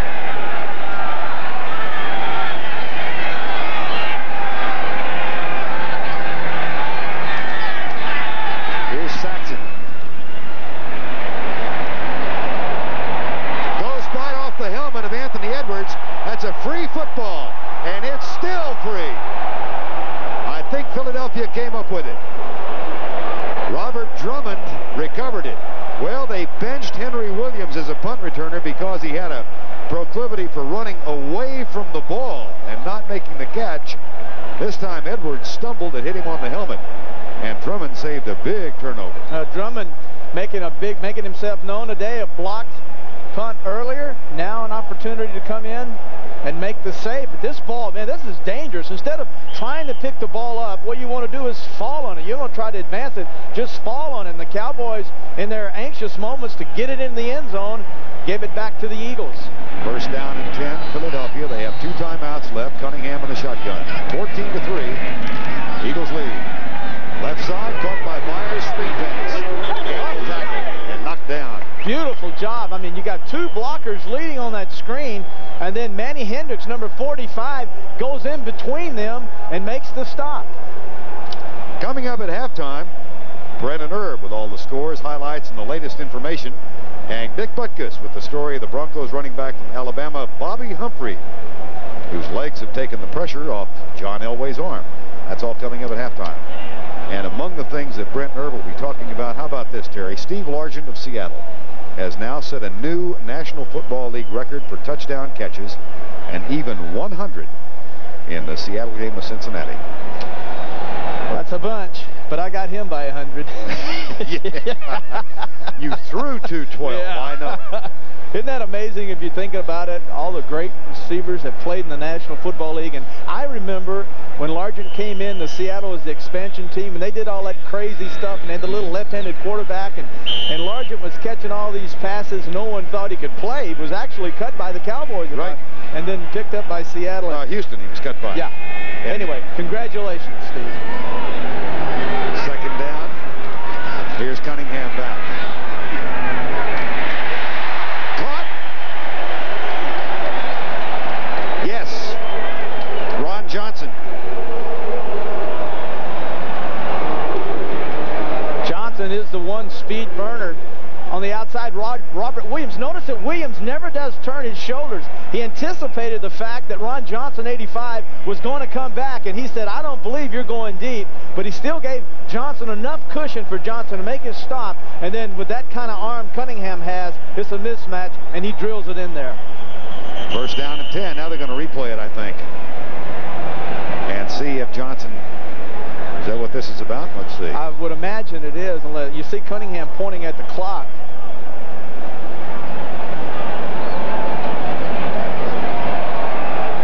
.33 seconds to go. 39 seconds, beg your pardon. It's a 14-3 ball game right now. Please reset the stadium clock. That's what it was. To 42 seconds. Please reset. Thank you. I have a hard time with that voice. I want someone to reset that clock. Well, you got Jerry Seaman on the one hand, who's our referee, and then you got Ben Dreith at the opposite end of the spectrum. Jerry is really a lovely man, and he takes a lot of kidding about the voice from his own officiating crew. First down and 10.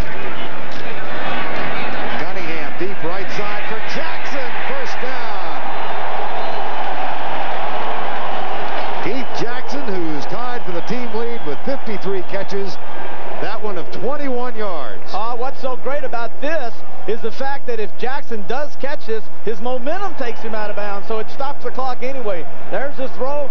Nice route to the outside. Jackson grabs it, and then his momentum just carries him out of bounds and stops the clock. Keith Jackson, who was a teammate of Troy Aikman's at Oklahoma for 2 years. Out of the shotgun, Cunningham controls a high snap, pulls up, and he'll run. Tackled from behind, but he does get to the 30. And the clock shows 24 seconds to go. Eagles now call timeout.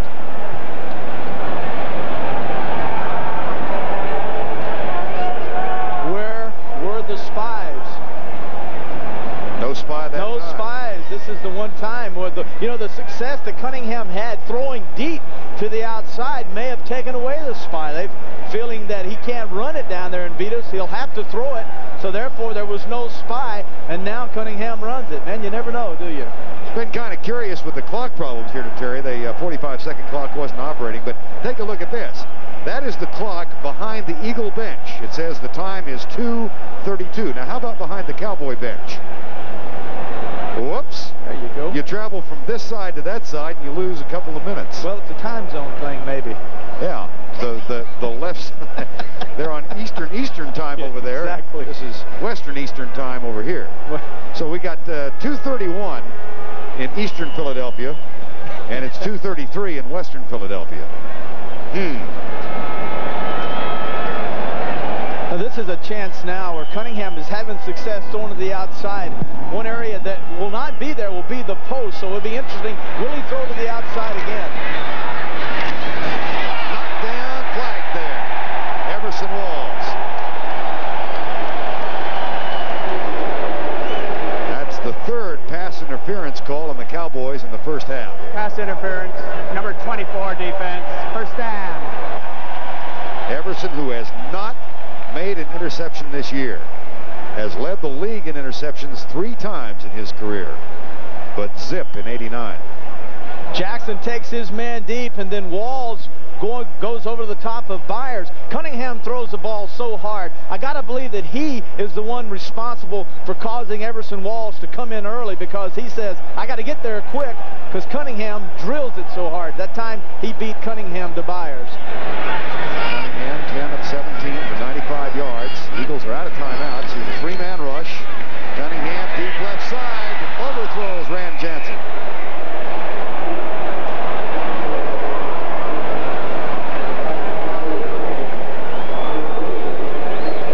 And that'll bring up second down. Now you have no choice, Vern. No timeouts remaining. 15 seconds left on the clock. Second down. Now you got to try to get the football. You can't if you complete the ball inside the 10-yard line and it's a crossing route and they get tackled. Hard time for a quarterback to get up and then get his team and then take the snap and kill it. So I think Cunningham is going to have to try to get the ball into the end zone. Out of the shotgun on second down. 3-man rush by the Cowboys again. Cunningham will run. He pulls up. Tries to get out of bounds and does. And that stops the clock with 6 seconds. Ron Francis with the tackle. Jimmy Johnson with the stare. And a pretty good effort by Cunningham to make sure he killed the clock. Well, he noticed now that noticed to the outside. He sees there's coverage to him on the outside, and he says, well, I've got to get out of bounds. He made an attempt to leap over Everson Walls and then pull himself back down and then was able to get out of bounds. Had he leaped, he would have not gotten out of bounds. Walls would have kept him in bounds. Ruzek's last attempt was blocked by Everson Walls. This is a 29-yard effort. That one's good. So the lead is back to 14 as the former Cowboy Roger Ruzek, who was cut by that man, Jimmy Johnson, gets his first field goal of the day and makes it 17-3 with 2 seconds to go. Randall Cunningham, 10 of 18 for 95 yards, but an impressive run with the effort to make sure the clock was killed. Yes. Randall, who said, I'm still not sure whether he was teasing or serious. He was upset with George Young and Bill Parcells of the Giants before last week's game. He had extra incentive to play well against New York because he had been watching a show produced by NFL Films, and neither George nor Bill Parcells called Randall a legendary quarterback. He's his 5th year in the league. Well, you don't become a legend in 5 years, maybe 6, but not not 5. If you want to be a legend, you're going to have to put some rings in the city, and those rings come from winning Super Bowls. And I don't think Randall got upset. I don't think anybody's that immature that he would be upset because someone didn't call him a legend. I can't even fathom that, my thinking, and you know how that is sometimes. But he's an excellent quarterback, phenomenal talent that has all the makings of one of the truly great ones. But only time will mark whether or not Randall Cunningham is indeed a legend. Right now, no, he's not a legend. I'm sorry. Maybe he's going to be mad at me now, but he's not a legend. 2 seconds to go. To the 5. Out to the 33-yard line. Chris Carter's caught two touchdowns today. One from Cunningham, one from Kavanaugh. Jimmy Johnson. And the Cowboys trail by 14 as we're halfway through Bounty Bowl 2.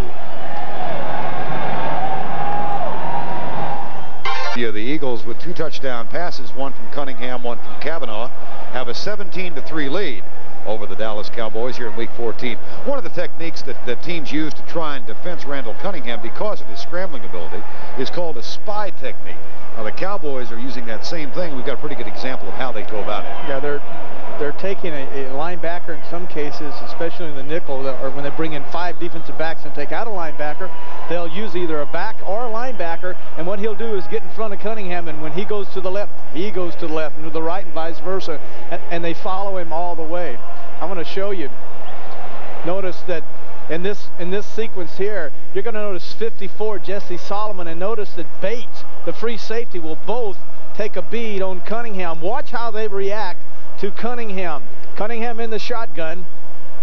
Now you notice Solomon, 54 to your right. He's easing up. Bates to his left. He's easing up. Actually, Bates, when he sees his man block, his back block, then he comes back inside and he doubles with Solomon Cunningham.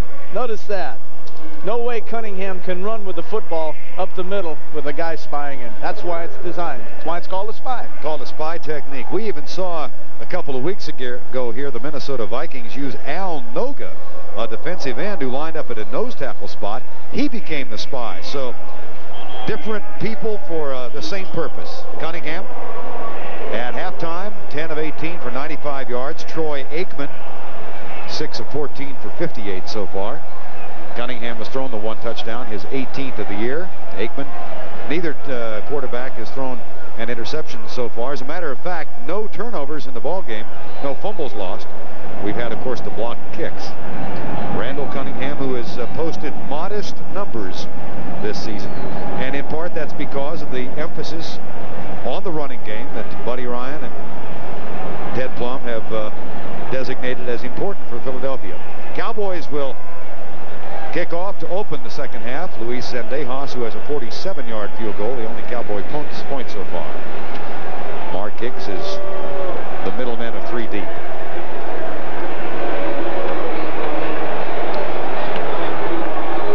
And there's Jesse Small again. Lost the bandana.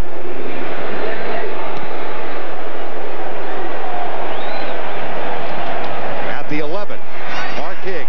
With a hurdle, off the tackle, and out to the 32-yard line. Nice effort by the 5'7", 200-pound running back.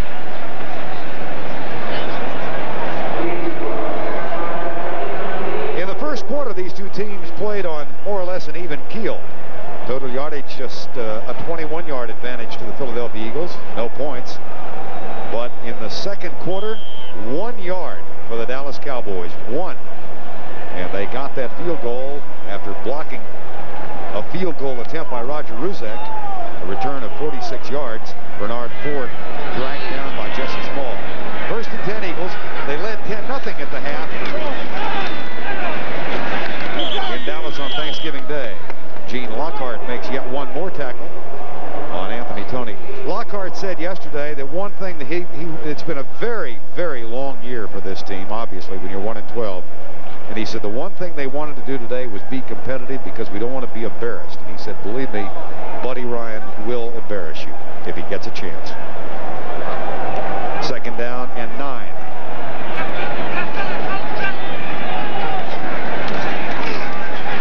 Cunningham lets it go. Tony with the catch. No, in the grass. Whoa.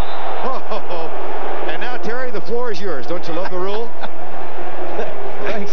Yeah, why are you giving me the floor? Because I know how you love this rule. I hate this rule, but it's one of those judgments. Cunningham, the quarterback's making a lot of money, and the owners don't want their quarterbacks hurt, but he is in the grasp, and he was going to be tackled. That's not a case where he grab him by the shoulder pad and the guy pulls and spins and gets away. Then they call him in the grasp, but that was a good call and a good sack by Noonan. That was. Danny Noonan gets the sack, and out of the shotgun on 3rd down and 15. Again, no blitz.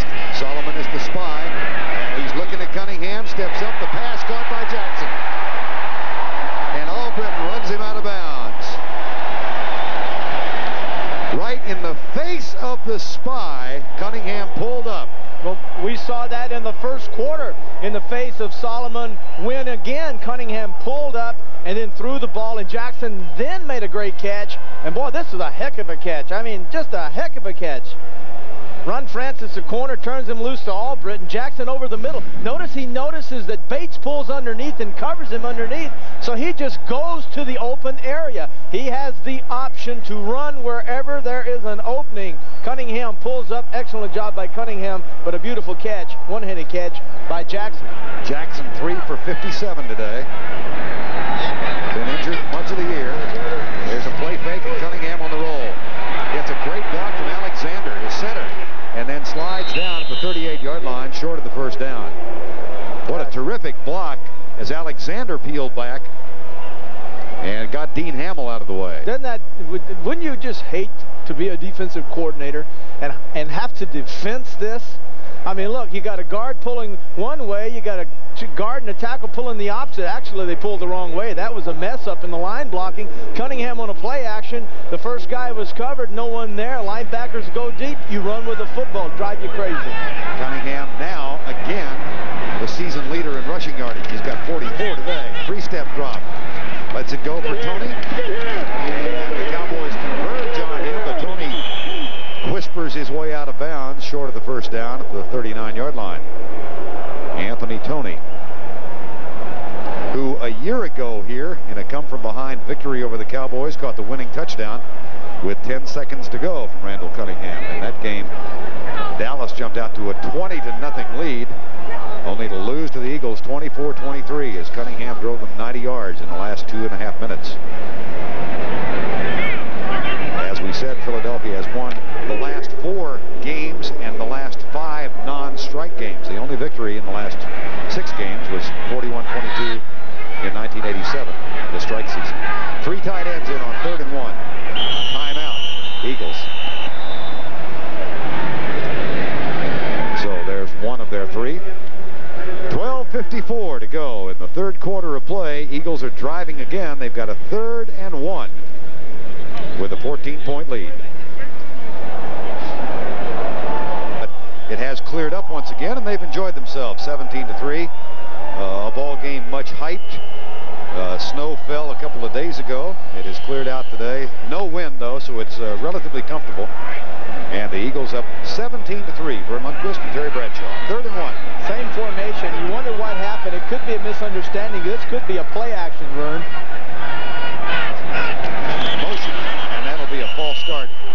Dead ball foul, so if it is a false start against Philadelphia, that is, it may be the Cowboys encroaching. Yeah, normally when you see a quarterback call timeout in the same set, he came out, Cunningham did, and lined up in the same formation, had David Little go in motion the same way, it makes you think that possibly they don't go back and say you got a route on this and you got something fancy going on. So that made me think that there might be a play action. Start prior to the snap, number 88 offense. Keith Jackson. So from 3rd and 1 to 3rd and 6. See if Jackson, 88, in the lower left of your screen. There he is. The hand came up. Once the hand goes down into a three-point stance, you cannot pick it up prior to the ball moving. That's what happened to Jackson that time. Keith, who, as we said, was a teammate of Troy Aikman's at Oklahoma, he and Aikman worked as painters one summer. And every morning at 5:15, they'd get up and drive in the same pickup truck to go spend the day painting. They had to report for work at 6:18 in the morning. Keith slept a lot of the time. Troy drove. Here's the pass. Caught. First down. Keith Byers. Nice play. Bill Bates made the tackle. It's fun to have an offense when your #1 receiver, as a quarterback, when you drop back and you're taught to look at the very first receiver, in this case Byers, when he's wide open. Man, this is fun. Cunningham, notice Jackson, he goes deep to the outside. Carter runs his man off, and now all you see is just Byers down, and then he breaks up inside of Bates, and he's wide open. Boy, that's fun offense to run. Byers came in with 53 catches, trailing Tom Rathman, and he's caught 4 today. So he's up to 57. That's Jackson in motion. Blitz is on. Danny Noonan makes the tackle for no gain, maybe a yard. Hey, Danny Noonan's playing in a whale of a game, and one of the reasons the Cowboys moved Newman from tackle out to end was because he's lost 20 pounds. And when you come in at 280, you play tackle. But when you weigh 260, you play defensive end. And they think now, being lighter, that they can utilize his quickness and the strength, which he automatically has, better will suit the Cowboys as an end. Second down, 11. Danny Noonan on injured reserve. First half of the season, Reggie White looks on as the Eagles operate out of the shotgun. Blitz. Byers. 3-yard gain.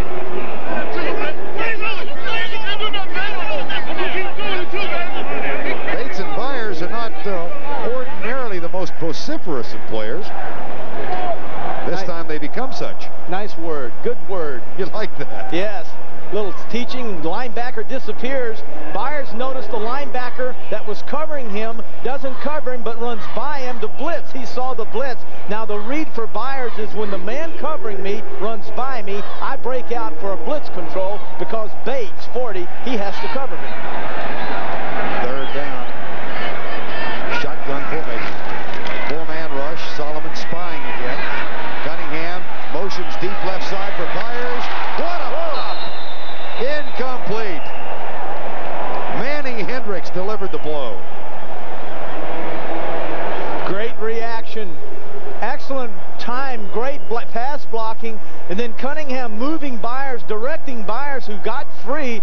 But because it took so long for the ball to get out there, that allowed Manny Hendricks, 45, enough time to react to the ball. Man, watch this.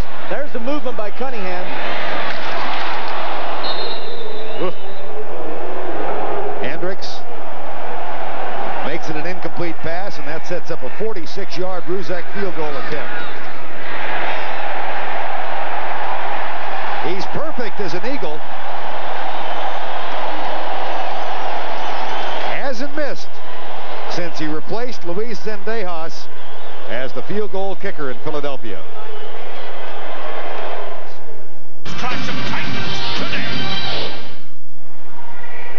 That's Ted Plum on the right-hand side, the offensive coordinator, and Randall Cunningham, of course.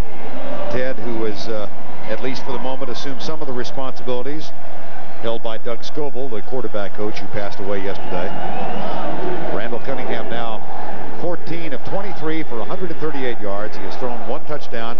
And the Eagles are up now 20-3 as they go after their 10th victory of 1989. Roger Ruzek will kick off. Dixon and Ankrum deep for the Cowboys.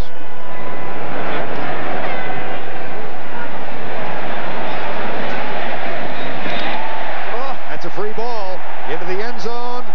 Touchback. Smart. Smart play. Very smart. Jesse Small is right there, and Scott Ankrum, the 12th round draft choice, downs it in the end zone.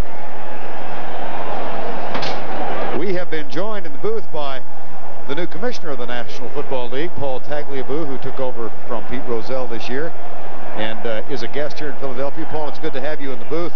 Was your trip scheduled, or is this a part of the Bounty Bowl? No, the trip was scheduled the week before Thanksgiving. It's just a coincidence that I'm here today. Why don't you just give us a bit of an idea of what kind of an investigation you had to go through in this thing? Well, the staff interviewed Zendejas and other Cowboys players and coaches. Then they interviewed Eagles coaches, and then we did not interview the Eagles players until after they had played the Giants game. We didn't want to be disruptive in doing this investigation, so that was wrapped up this past week, and then we made our decision. The tape. Zendejas claims he has a tape that could be used to possibly bring a suit against Roberts, the special teams coach. What's going to happen with that? Can you even pursue that? Well, I don't know. He wouldn't give us the tape that he says he has. You asked for it? Well, he told us only at the very end of the investigation that he had such a tape. Until then, there was no such tape. Then when we asked for it, he said he wouldn't give it to us. So I don't know what's on it if it exists. Yeah. Back to play for the moment. Here's the handoff. The Cowboys out to the 30-yard line. Paul, you have had a chance now to go on a series of these trips around the league. Have you met with everybody thus far? Well, I've met with all the owners and coaches in many of the cities, not all of the coaches, but a lot of them. And I've met with 4 player groups. You know, I met with the Steelers and the Eagles, and then the Buccaneers and the Giants. And I'm trying to meet with some more of the players before the end of the season, which I think is very important. So I've been around to many cities, but not all. What is next on the agenda? Where will you travel next? Well, I don't know. I may be in Minnesota. I may be in Cleveland. As we get into the key games at the end of the divisional races, I'm going to sort of play it week to week. It's kind of nice that this has been a calm football game. I know you're pleased with that. Well, let's hope it gets to be a closer football game. That's what we're always looking for. Boy, so are we. I can promise you that. Thank you, Paul, for being our guest. A couple of more touchdowns would help both sides. You bet. Thank you. Paul Tagliabue, the new commissioner of the National Football League. Thank you, Paul, very much. Back to play now. First down and 10 for the Cowboys. Photographs much shorter, doesn't he? I didn't realize that he was so tall. He's a little taller than you are. You know, I was kind of wanting to get on my toes a little. Basketball player at Georgetown. Yeah. Or number 33. Good for you, Vern. First down and 10. Handoff right side, Darrell Johnson. Reggie White.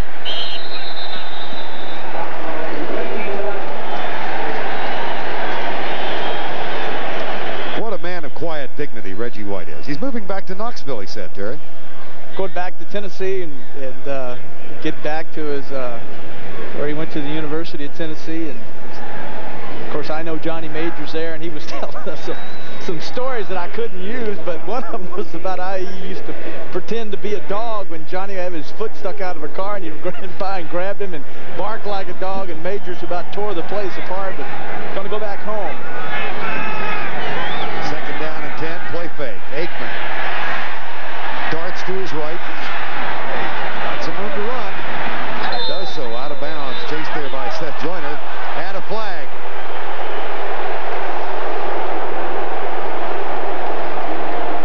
Wrong sideline to be trying to pick a fight. Too many blue helmets, too many blue jerseys over there. And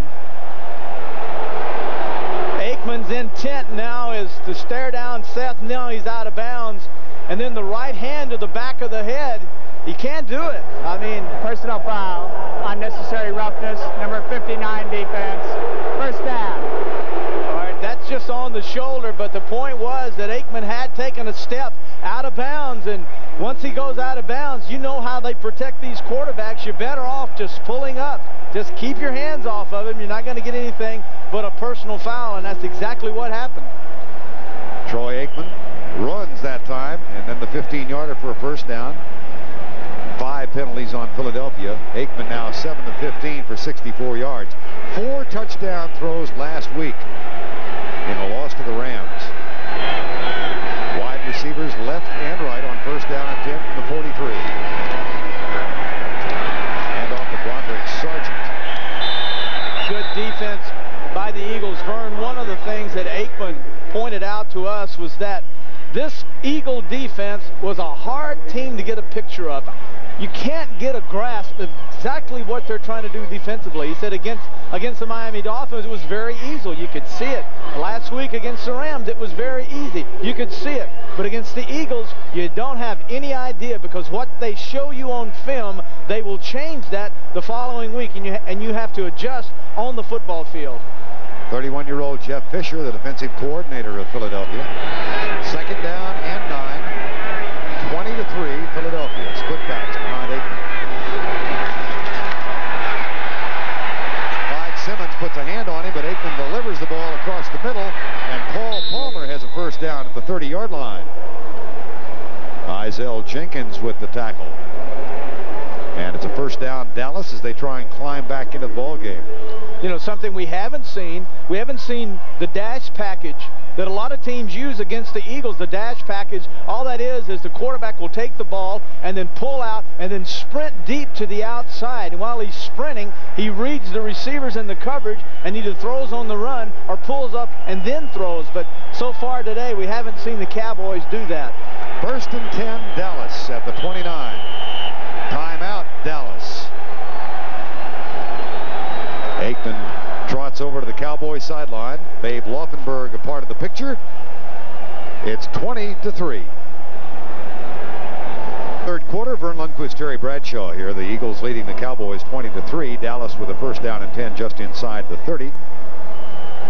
In Bounty Bowl 2, it has attracted the sign painters and some who aren't quite as professional as that one. First and 10.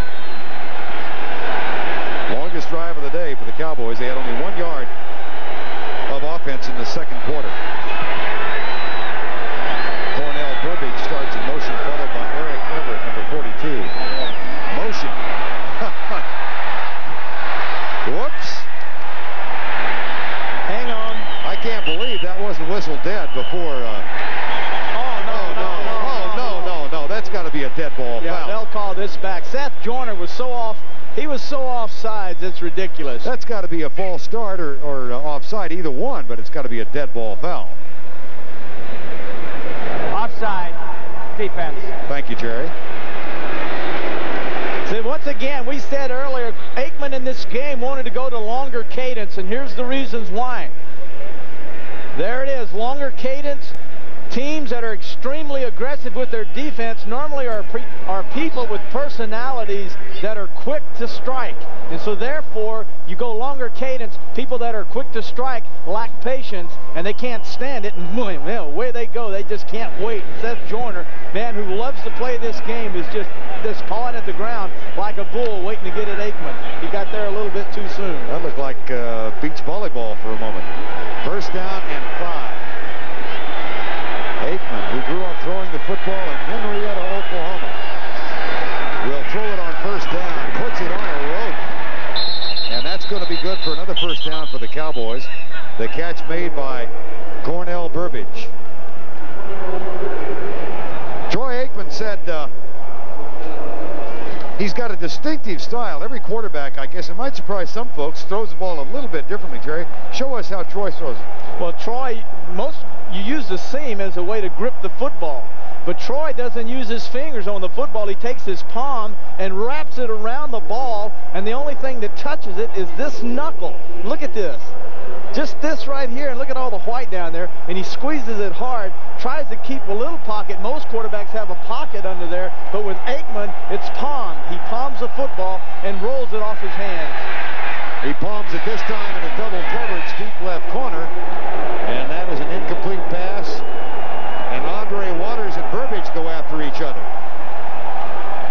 Waters, who has earned a reputation around the league for his aggressive play. Yeah, aggressive play is good. I like it. That's a good euphemism, isn't it? You betcha.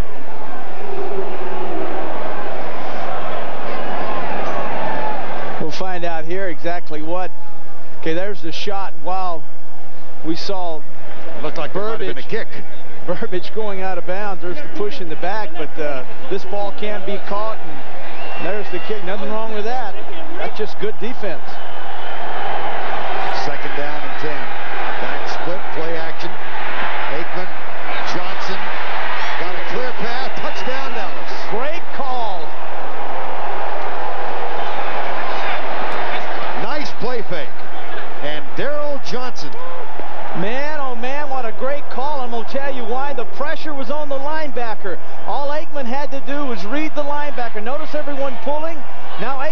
flat. Now, all of a sudden, the linebacker comes up, or the defensive end who's in control. If he goes for Aikman, Aikman drops the ball off. If he runs with the back, then Aikman runs himself. That's the third touchdown catch, second in as many weeks for Darrell Johnston. And Zendejas on for the extra point to cut the margin in half. 20-10, a most impressive drive for the Dallas Cowboys as Troy Aikman throws his 9th touchdown toss of the season. It's 20-10 Philadelphia.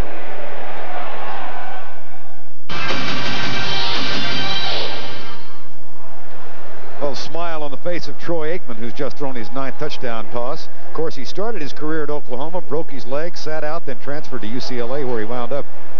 Was telling us yesterday the only coach who's ever tried to change his throwing style was Barry Switzer. Can you imagine that? And this happened when Troy was in Henrietta High School, and he attended the Barry Switzer coaching clinic in the summer, and he said Switzer tried to show him how to throw the football. Yeah, you saw my explanation of how Switzer had him throwing the football too, flipping it underhand. Mark Higgs. Whoa! Boy, what a collision at the 24. Yeah, Terry, just one more note about we were talking about Aikman's throwing style. You might show the difference in how he throws the ball and how you used to. Well, I guess really Troy and I are two quarterbacks that had really unique styles of their own.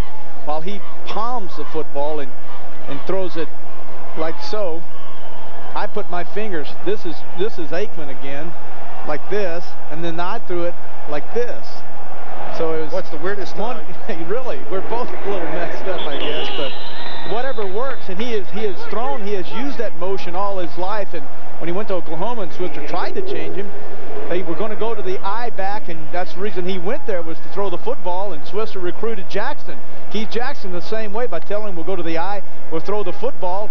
And then he got there and they ran an arrow curl, a back in the flat and a receiver on the curl. And then Switzer looked at Aikman and asked him, did he understand it? And he said, yes. He says, well, good, because I don't. He said he knew he was in trouble. And off up the middle to the 30. And that'll bring up a third down for Philadelphia. 20-10 here. Let's find out what's going on elsewhere. Once again, here's Brent. And the magic number for the Minnesota Vikings is about to become 1 to wrap up its first division title since '80.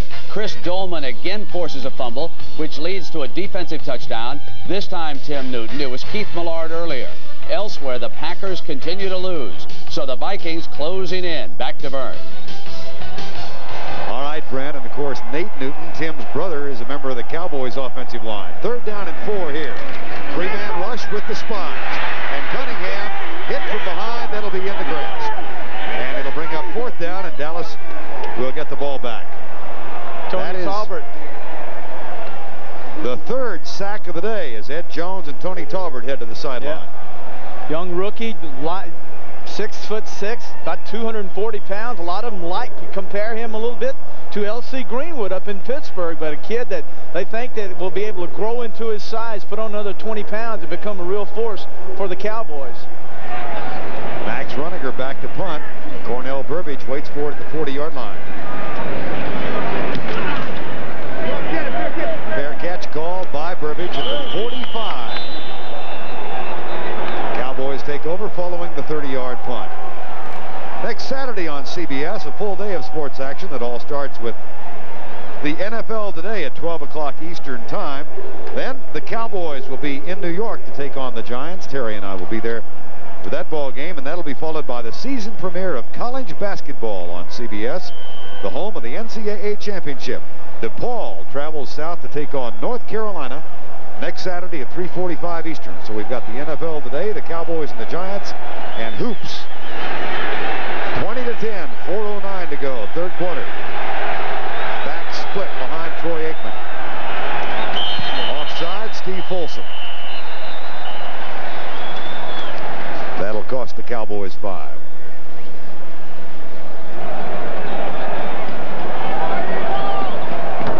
False start prior to the snap. Number 85 offense, still first down. Minnesota rolls over Atlanta, as Brent told you, and Kansas City about to knock off the Green Bay Packers. Yeah, but they're just now getting into their area. That's right. Fourth they got quarter. that guy named Magic, and they don't really start playing, or they don't wake up till the fourth quarter. So I wouldn't get too carried away with that 21-3. I'd kind of sit back and watch what happens. First down and 15. Byron Evans, middle linebacker. Flag is down, so is Aikman. Clyde Simmons got a shot at him. And now Dave Wydell and Simmons start pointing fingers at each other. Reggie White is going to be holding Dallas, and I would expect 78.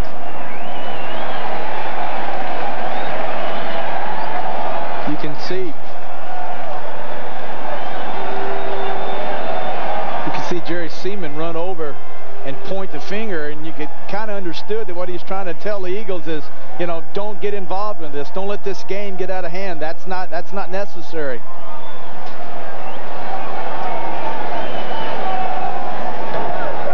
Illegal hands to the face. Number 78 offense.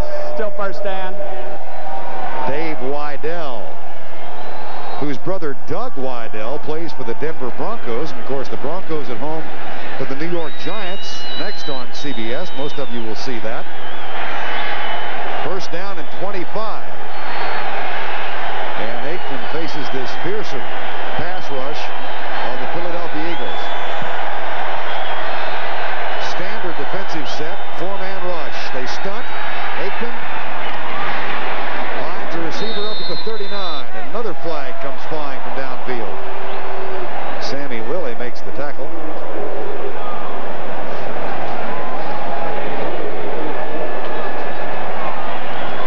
Offensive pass interference. Well, Cowboys are just absolutely going backwards, starting out on their own 45 now, and with a 1st and 25 is, you know, they're just going backwards. Now we're looking at 1st and pass interference. Number 82 offense. Still first down. Well, that's Cornell Burbage. He got a little shot. That's how you get open, though, sometimes, you know, Vern. You put those hands out there, but my God, look at this. We're talking, what's that, 35 yards? Yep. Maybe they're trying to set themselves up for a Mike Saxon 91-yard punt. 1st and 35. That was a nice little safe screen pass look. Anything that's safe, do it. Yeah.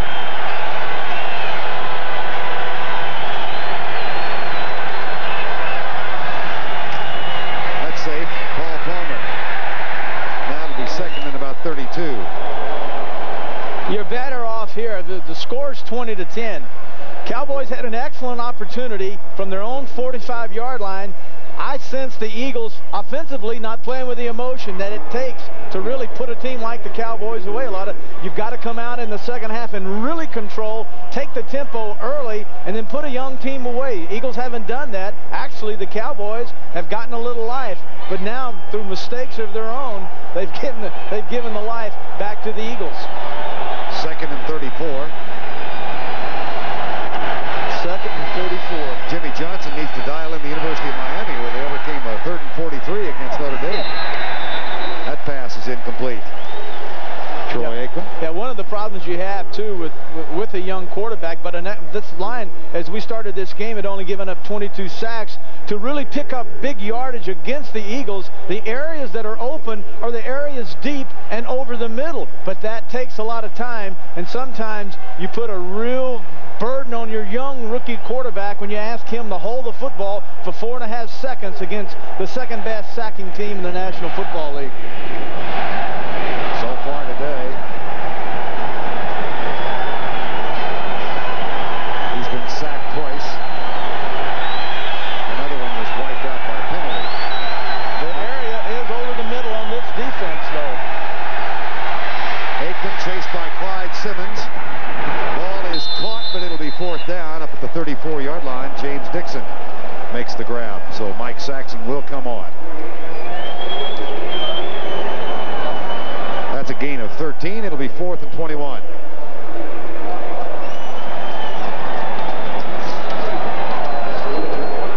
Saxon's 5th punt. Anthony Edwards has returned 1 thus far. He had 1 bounce off his helmet.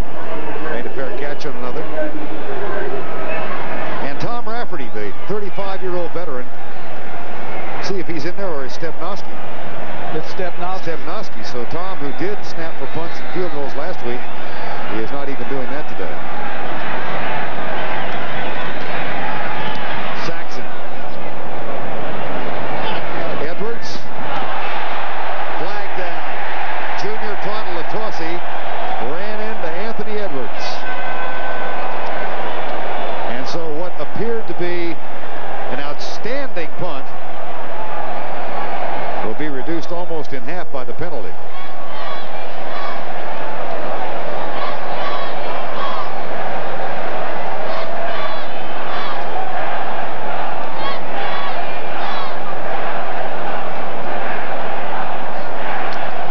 Well, Jerry Seaman's going to call a huddle. Yeah, you know what they do when they call these huddles, Vern? What happens, Seaman now will be the guy to control the huddle, and what he's doing is going over all the options on the rule, what could have happened, what did it, getting everyone's opinion, making sure that they got a clear explanation of the infraction. That's what they're doing now. When they call him off to the side, look at him using his finger. Then we're going to sit here, yes, this play, here's the rule, what have you got? All right, you sure this, da-da-da-da-da, and they go through it, now the decision. Fair catch interference, number 25 kicking team. 15 yards, spotted the foul, first down. That wipes out a 61-yard punt. Yeah, the kid, there's the fair catch. There's signal. Edwards, there's the fair catch. Now, Junior Toddle, when he saw that, he should have gotten out of the way. But what happened was Anthony Edwards at the very last moment, notice, he moves to the right of your screen. Watch, there it is. Now he moves back to the left, and when he moves to the left, he actually gets in front of Junior Toddle-Latossi. So there you've got to question whether or not Edwards interfered with Toddle-Latossi. Instead of making the fair catch, he decided to get away from the ball. And he ran into Toddle-Latossi. So if that's the case, then I'd wipe it off. They didn't. And the Eagles have the ball at the 36-yard line. 20-10. Reverse. Carlos Carson hit behind the line by Jim Jeffcoat.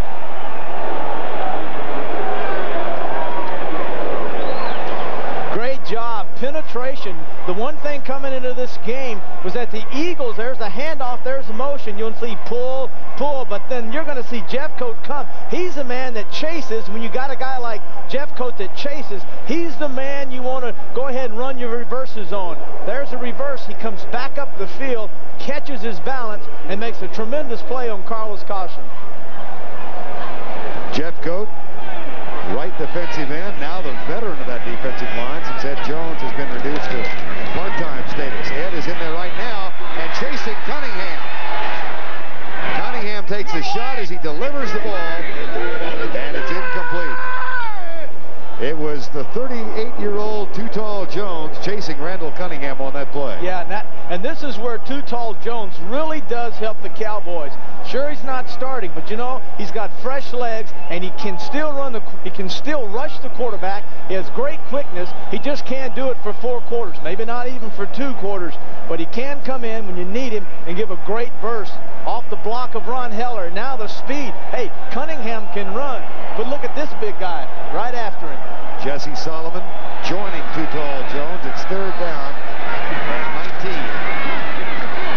Cunningham, right side, caught, and then bobbled, but regained control. First down, Chris Carter. And for once, he didn't run a fade route. Well, one thing about Chris Carter is this is one of the things Cunningham said about him. When I run a route to Carter, because he's a young kid, he'll run routes deeper just because he wants to prove a point. That time he needed to go deep, 19 yards to be exact. He does, and he gets the first down. That's a 21-yard gain on 3rd and 19, and the Eagles have a first down at their own 48-yard line. Kind of demoralizing, isn't it, when you play so well and then give up a 19-yard conversion? Carter, 41 catches for the season now, and 10 of them have been for touchdowns. Here's Cunningham. Chased by Broughton, slides down at the 50. That'll be the final play of the quarter. That's the end of the 3rd quarter. With our score, Philadelphia 20 and the Cowboys. We began quarter number 4 at Veterans Stadium in Philadelphia, Pennsylvania. The Philadelphia Eagles going after their 10th victory of the year with 2 games remaining. They lead the Cowboys 20-10, Vern Lundquist and Terry Bradshaw. Eagles on the road at New Orleans a week from tomorrow night, and then back home here against the Phoenix Cardinals to wind out the regular season on Christmas Eve afternoon. 2nd down and 7 from the 50. Cunningham with a little pressure goes deep down the middle, and Johnson's there. No play. The coverage from Ron Francis, who's played most of this half in place of Robert Williams. Francis, a one-time 2nd-round draft choice, who is the nickel back now.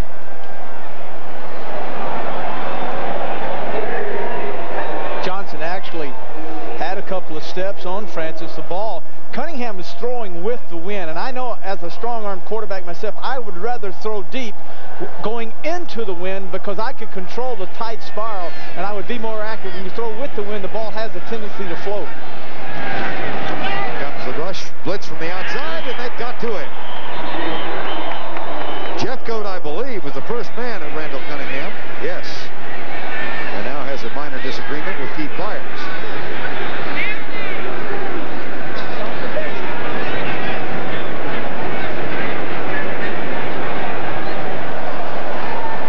And that will be the 4th sack of Randall Cunningham today.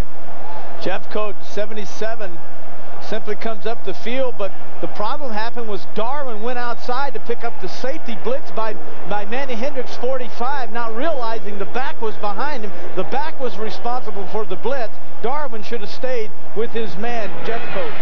Roniger, punt. Burbage, flag is down. We're going to have an illegal block on Isaac Holt. And that'll be another Cowboy penalty that will wipe out pretty good field position. There's Isaac Holt, number 30. And they'll bring this one back at the 20-yard line. Well, the last time the Cowboys had the ball, they had it at their own 45. Look at Jimmy Johnson. He understands that penalties, mistakes, and he said coming into this game that the mistakes that we have made, we the Cowboys, have been little mistakes. Not big mistakes, but little mistakes. Well, these are big mistakes. Anytime you're in a game and you're this close, 20-10, only down by 10 points, every mistake is a big mistake. So the penalty, here's Jerry Seaman. Illegal block during the return. Number 30 receiving team. 1st down.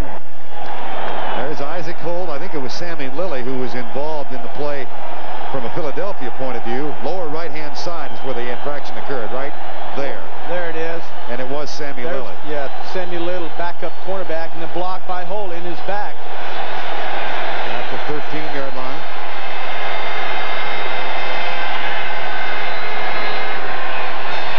More snowballs come flying out of the stands. Aikman, 5-yard drop. Now he is sacked at the 3. Mike Pitts.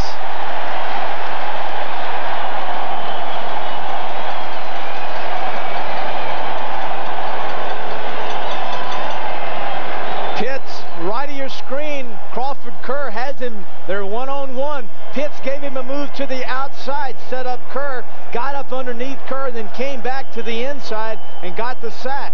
Once again, the one area you have to always be strong on as a pass blocking team is in the middle. Do not allow anyone to break the pocket down in the middle. In the outside, that's okay. 2nd down and 18. Back split. Snowballs coming out of the end zone. There's Johnston. This defense of the Eagles had a team meeting about 7 weeks ago, and in that team meeting, they said that we have to take the turnovers and the aggressiveness ourselves. Our offense isn't playing that well, and we've got to get out and make it happen. And today, they've done just that. They're playing with the emotion. In the meantime, I just saw Reggie White signaling to the crowd, the idiots up in that end zone, to please stop throwing the snowballs. Reggie was asking them to please stop, and they ignored him like they've ignored all other authority figures that are presumably up in that area. So the snowballs continue to fly. One almost hits Aikman as he rolls out to his right, and now he'll scramble and go out of bounds. It'll be 4th down as Aikman is out of bounds at the 11-yard line. Now, the point about the snowballs, Terry, is Yes, they have helmets, but I think you were saying that all it would take is for one of the players to turn around and have those things hit him in the face. I mean, why? I don't understand thinking and the mentality of a lot of people. Yeah, you paid a lot of hard-earned money to come here and enjoy this football game, but these players, all they have is a face guard, and if you hit a snowball on that face guard, it shatters, and then the breakup of the snowballs, if they have water in them, go into the eyes, and you can blind these players. This is ridiculous. I've never seen anything like it. Stop the game, maybe move it somewhere else, but it's crazy. It's getting out of hand. Mike Saxon with snow pelting down around him. Ricky Shaw hits Saxon. That'll be, whether it's running into or roughing is the key call now, because if it's running into, it will not be a first down. Running into. So Saxon will punt again. That is not an automatic first down. Ricky Shaw. Running into just means that you tried to avoid it or you were blocked into the kicker. It's just a 5-yard penalty. Roughing the kicker is where you come straight on in, drive right through him, no matter what's happened, no matter the ball's even gone. Now that's a personal foul. That's 15 yards, and then it's a first down.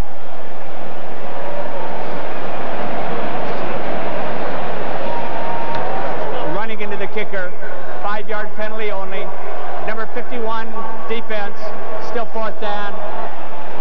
That's a rule change in the last year, so some don't like it because it, in their minds, encourages, if it's only going to cost you 5, why not take the shot? Because here was a case where nowhere close to the first down. 13 minutes to go in the ball game. It's a 20-10 score. And you know, it does send out a pretty good little message. You don't think Saxon's not thinking, hey, I'm going to get this one off a little bit? It does have an effect. Here they come. And Anthony Edwards dodges away from the ball, and it is going to be down at the 41-yard line. You're going to have a flag, and it looks like it's going to be thrown on Saxon or Jenkins. Watch Izell Jenkins, number 46. This is Izell Jenkins and Mike Saxon. Saxon and Izell Jenkins gets a shot at Saxon. Now here comes Saxon after Jenkins, so this thing is not over. Yeah, the flag was thrown right there, so if it was thrown right there, what they're going to do is penalize Jenkins right there. Had they seen the illegal block, well, we'll just wait and see. Either way, it's going to be 15 yards. Personal foul, unnecessary roughness, number 46 receiving team. After the play was over, first down. Take a look again. This is how all of this started between these two teams back on Thanksgiving Day. And here it comes again. Izell Jenkins, number 46. Mike Saxon. And then when Saxon gets up to go discuss the issue with him, Izell Jenkins took one more shot, and the flag flew. Sellers. Randall Cunningham, modest figures, but he's thrown for a touchdown to Chris Carter, and the Cowboys have been penalized 107 yards. Philadelphia leads it 20-10 with 12:50 to go, and until the last play, Terry, we haven't seen any real brouhaha developing in the game, do you think? No, we hadn't. And we just had a great example of the problems that Zenzejas has brought up. The block in the back, as you can see, Saxon. There's Jenkins coming up. I mean, that's uncalled for. That's totally not necessary in this game, and that's what really has made this bounty game such an important game, such a major issue across America. Handoff up the middle to the 31-yard line, and the tackle made by Jeffcoat on Anthony Toney. Let's recap the scoring for you. It all opened up when Chris Carter caught a 4-yard pass in the second quarter from Randall Cunningham. Then on a fake field goal, Kavanaugh, the holder, threw to Carter to make it 14-0. Zendejas kicked a 47-yard field goal to cut the margin to 14-3. And then just before halftime, 17-3 on Ruzek's 29-yarder. Made it 20-3 on a 46-yarder in the third quarter. Aikman hit Darrell Johnston to cut the margin to 20-10. Off the back foot for Jackson. And the flag comes. Took him a while to get it out of his pocket. Ray Horton will chase the official down and now give up the quest.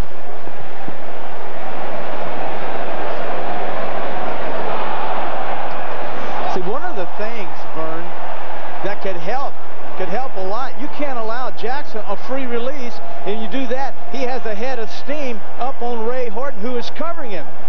Now, left of your screen, Jackson down looking for the ball, and there's, well, I can't tell from that whether or not it was pass interference. But let's look again. Left of your screen, folks. There's Jackson looking to the inside. He's got his hand out. Pass interference. Number 88 offense. Still second down. Ray Horton's got his hand out. They both push. Well, it's offensive, so obviously that's why Horton gave up the chase. It was on Jackson. I'm sitting here thinking the whole time it's on Horton. And Horton thought it was on Horton. Yeah, I'm sitting here waiting to figure out, well, how could it be on Horton? When obviously now they say it's on Jackson. Oh, well. Second down and 16, shotgun formation, 20-10. Out of the shotgun, the handoff to Anthony Tony, who goes right, gets out across the 25 near the 27-yard line. Tony Talbert makes the tackle. Updating you, Minnesota, the Vikings rolling now, and they can pick up a game on Green Bay because the last half, the Green Bay Packers are still losing at home to Kansas City. Detroit leads Chicago by 10. Who'd have thunk it? Houston hangs on to Tampa Bay. Pittsburgh blanking the Jets thus far. And now a nut has run out of the field, and security cop takes it down. Best tackle of the day. And in order to avoid encouraging any more of these guys, well, there he is. He did what he wanted. He got on television, take him into the detox center. That's you know. Since we've shown you who he is, watch the tackle. Great tackle. I mean, this is look at this. Beautiful job. Good form. Drove the shoulder in him. Nice leg drive and pinned him on the turf. From the 26. Third down, 11. Blitz. Johnson nailed. It'll be fourth down as he is sandwiched by Horton and Robert Williams. Cunningham's going to stay out and punt. He just motioned to the sideline that he wanted to punt. I wonder, it's his decision. If he wants to punt, he can punt. One of the reasons he can call this shot is because Buddy Ryan has called him the boss. This is the boss. I want everyone to know this guy can call whatever he wants to do. Cunningham said, I want to punt. Watch his style. It's a one-step approach, and then he booms it.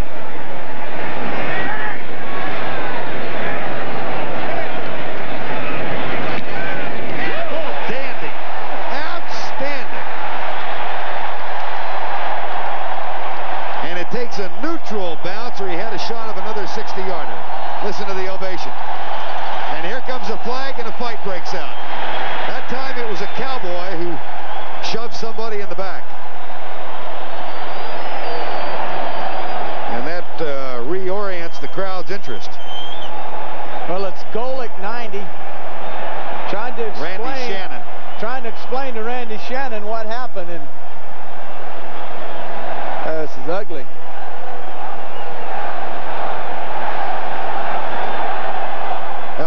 Watch Randy Shannon, number 94, on the right-hand side.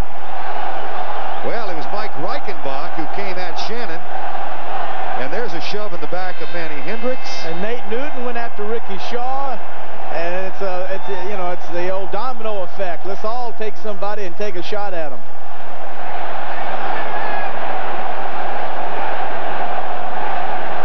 That's what happens when you have players that stay in the papers and talk about lawsuits and point the finger and criticize.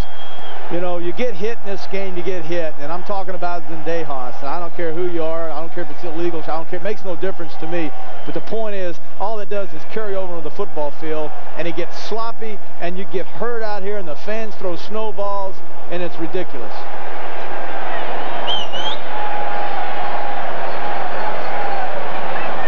This is going to be offsetting penalties, apparently, and I don't know whether we'll have ejections or not. If they keep throwing that many snowballs on this field, they're going to have to bring out that buggy. Sweeper, personal foul. Number 94, Dallas. Personal foul. Unnecessary roughness. Number 94 of the Eagles. Personal foul. Unnecessary roughness. Number 55, Dallas. We have offsetting dead ball fouls. First down. And we just dodged another snowball. Yeah, we just right over my head. Had one thrown into the booth here. If I had hair, it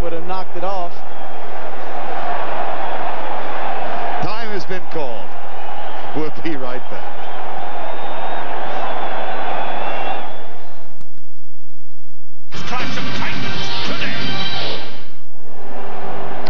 We're back at Veterans Stadium, which has become a snow palace. Here's an example of what just came flying into our booth. Right over my head, and the thing I was talking about, look at this. Look at the water come out of that. That hits a player in the deal, it splatters, and it's like a rock, and it'll end up putting an eye out. And that was just the residue of what had hit the wall behind us just a moment ago. First down and 10. Aikman back, man open over the middle. Scramble at the 20-yard line. And Dallas comes up with it. One of the things that Reggie White was talking about coming into this game was the intimidating factor. And most great football teams that have great defenses are intimidating. And I think there are ways of getting intimidation. You sack the quarterback a lot, you make great hits, you have hard special teams, and another one is illegal hit. Another one is, you know, cheap shots, if you will. I know we did it a lot. People were scared of us because they didn't know where we were going to hit them from. Second down, 20 or 10, 9:45 still to go in the ball game. Here's junior Toddler. He runs into Al Harris and Seth Joyner. Toddler was in the papers this week, involved in all this Bounty Bowl brouhaha because he had played here, and before he was cut and signed by the Cowboys. So. You know, this is quietly, this is very, very quietly, but a very good game, I think, on behalf of the defense of the Eagles, but of the Cowboys. Even though they're down 20 to 10, they have played well defensively, extremely well. But once again, this young offense up against this great defense is asking a little bit much. 3rd and 3. Over the head of Cornell Burbage. It'll be 4th down.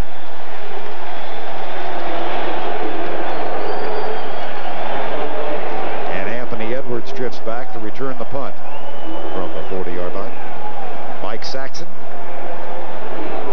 I'm sure he'll have an eye peeled for Izell Jenkins this time down. Oh, you know, that's the thing that amazed. We saw Barry Hilton of the 49ers here, and Andre Waters was the guy that was actually spying on Barry Hilton, and he was hit, what we count, 4 times in a row, just like Izell Jenkins is doing today on Saxon.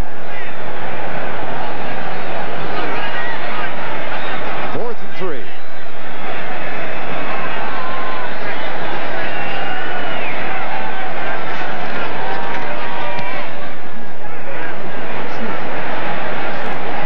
That'll take a Cowboy roll inside the 40 and down to the 39-yard line. Cornell Burbage and Andre Waters mix it up a little bit, and then they get Cornell Burbage off the field. Time has been called. Philadelphia gets the ball back. 8:46 to go in the game. Veterans Stadium in Philadelphia with 8:45 to go in Bounty Bowl 2, and the Bounty Bowl has become a brawl of sorts in the stands. Down in the right-hand corner of the end zone, some of those who had been the recipients of short snowball throws in the lower portions of the stands got angry and turned around and started throwing snowballs back up into the stands. So now the security forces are up there escorting a few of the celebrants out of here. From the 40, Philadelphia with a 20 to 10 lead.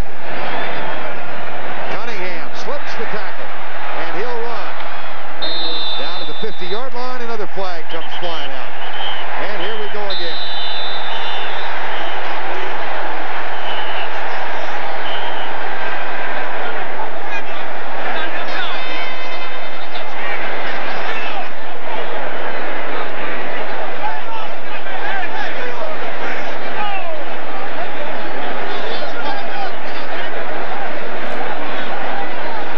Here's Cunningham. Play action outside, no one there, fools everyone, goes down, and now David Howard, who we've seen earlier who had caught with a personal foul, throws a shot right in on Cunningham. You just can't do that, and you see it. Cunningham says, I'm not going to put up with it, this is ridiculous, and so he tries to retaliate. And tell you, the kind of shot that was that Howard took, that might call for ejection. Buddy Ryan out on the field, now he comes back.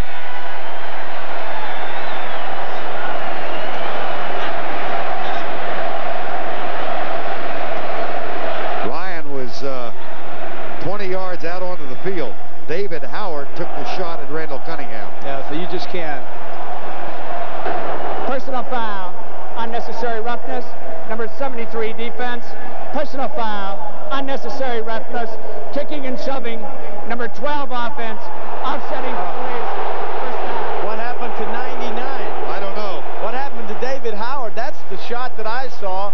That's the one where everyone wants to protect the quarterback, and this is what Ryan is hollering about. What about the shot that Howard put on my quarterback? When a quarterback slides feet first, you can't touch him. If you lead with your head and spear him, chances are you're going to be ejected. That should have been an ejection of David Howard. And there's a handoff. Go back. I didn't see Danny Noonan anywhere around Randall Cunningham. It was David Howard all the way. Take another look at Howard with the spearing shot from the right-hand side. Cunningham's fooled. He's outside. Now, one thing, he fooled David Howard, so Howard's mad. And now there's the spear. There's the lead with the shoulder and the head. Cunningham slides feet first. He's automatically down. Howard knows he's down. Howard takes a shot at him, hits him. Howard, you ought to be out of the game. Second down. David Howard, one of those acquired from the Vikings in the Herschel Walker trade. Cunningham tosses left. Here comes Anthony Tony looking for a block from Jackson and Chris Carter, and he's out of bounds with a first down near the 49-yard line. Yeah, that's the thing to do. Right now, Ted Plum, the offensive coordinator of the Eagles, the thing to do right now to protect his players is to go ahead and establish a running game and just run it. That's the best way. You know, if Cunningham bootlegs it and gets outside, chances are he's going to take another shot like that. So the thing to do now is run the football. When you run the sweeps, when you go wide, they take longer to develop. They eat more time up off the clock. First down and 10 Eagles, 7:41 to go in the ball game. Philadelphia going after its 10th win of the season.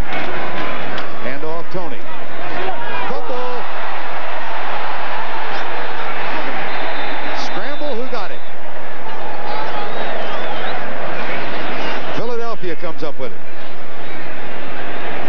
And turnovers in close football games so many times are the key, Vern, and this ball easily, like we saw earlier on the block punt, could have been scooped up by the Cowboys. A great opportunity. Tony fumbles the football, and now Albritton, 36, and Eugene Lockhart, 56. Albritton looked as though he was wanting to pick it up and run with it. Eugene was simply trying to do the smart thing, which is fall on it. Isn't that something now? 17 times the Eagles have fumbled in the last 4.5 games. 17 times, and they've only lost 4. And they don't run the wishbone. Right.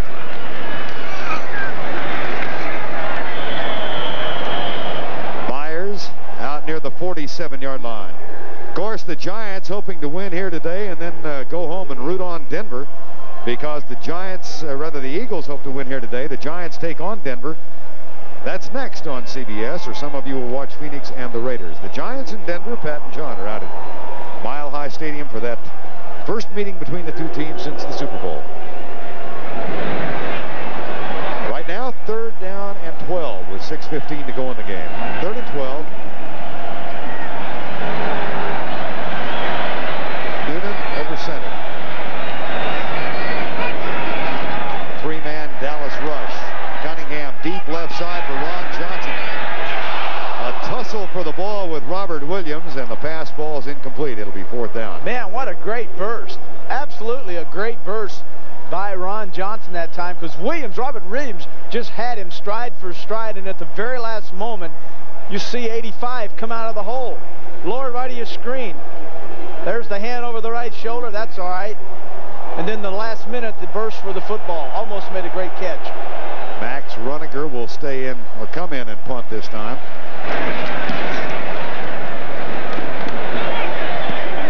That one takes a Philadelphia roll inside the 15 and is down at the 12. 40-yard punt. Troy Aikman, of course, in his rookie season, the #1 draft choice in the 1989 draft. He is still looking for his first win as a quarterback. The one victory for the Cowboys came with Steve Walsh, his fellow rookie in there. How have others fared in their first season? Oh, look down there at the bottom in 1970. Thanks. Sick. My eyes were just attracted right to it. Gee, 6 touchdowns, 6 of the 212. Why are Aikman and why are we not in yellow? Why am I not in yellow? Hide me. That's to highlight you, not to hide you. I don't want to be highlighted. 24 interceptions. How did that happen? Man, I was terrible. I'm not kidding you. I should have gone back to college, got my doctorate.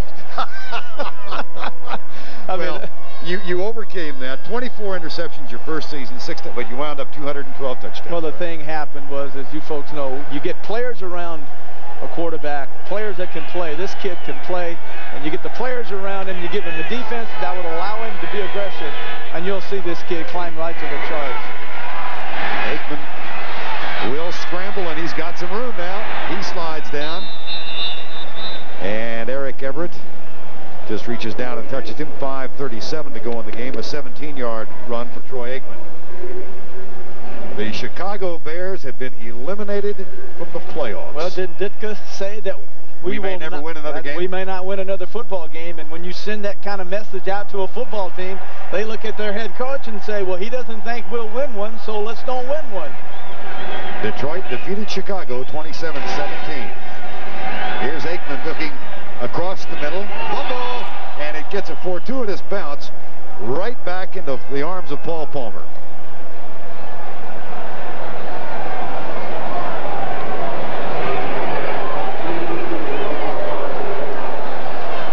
The Philadelphia Eagles defense leads the league in takeaways this year. 51 of them, 27 pass interceptions, and 24 fumble recoveries. The Cowboys have not turned it over yet today. So almost 4 years since the Eagles won an entire game without a turnover. Here's Darrell Johnson. Andre Waters makes the tackle.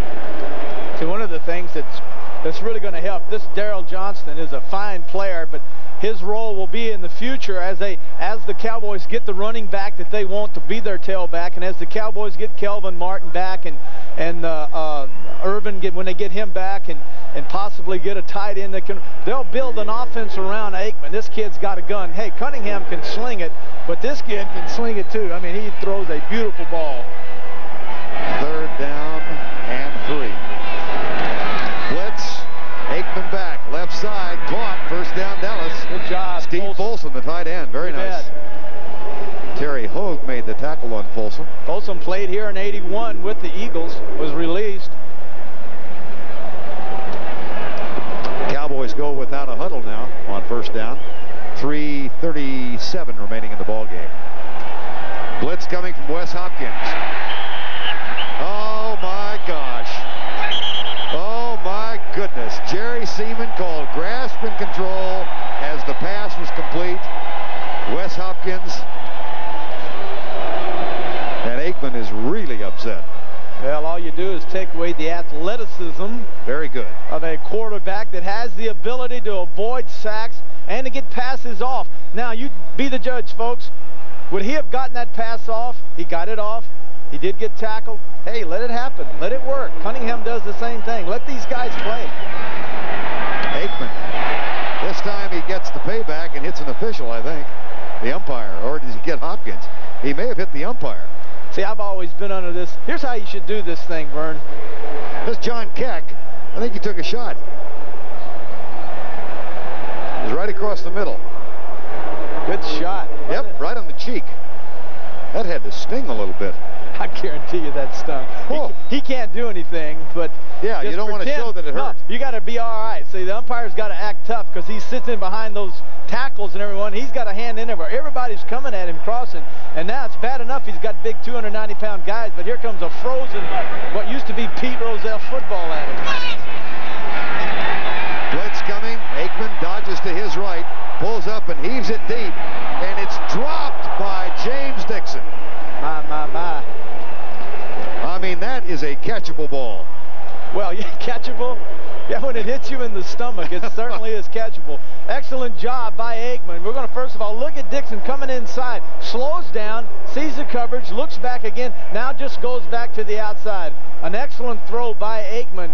You have to give credit to Dixon for finding the area, but the second time, when you get open, you got to make the big catch. 4th down Dallas, 20-10. 3:06 to go in the game.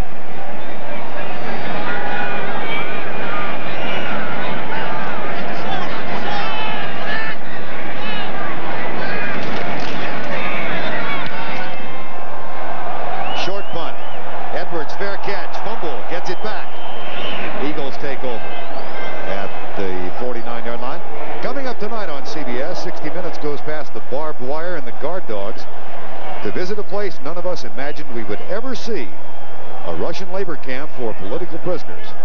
That's followed by Murder, She Wrote, then on the CBS Sunday movie, Money, Power, Murder, starring Kevin Dobson. That's all tonight on CBS. Randall Cunningham, Chris Carter, Keith Jackson start on the field. Under 3 minutes to go. Now Jackson comes back to the sideline and hurries into the huddle. Jackson back out again.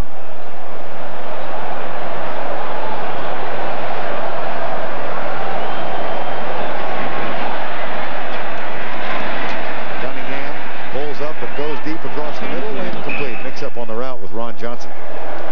Yeah, I don't understand that call. 2:55. Why are you throwing the football? Run it. Yeah, let's get out of here. Don't do that. Don't throw the football, Ted.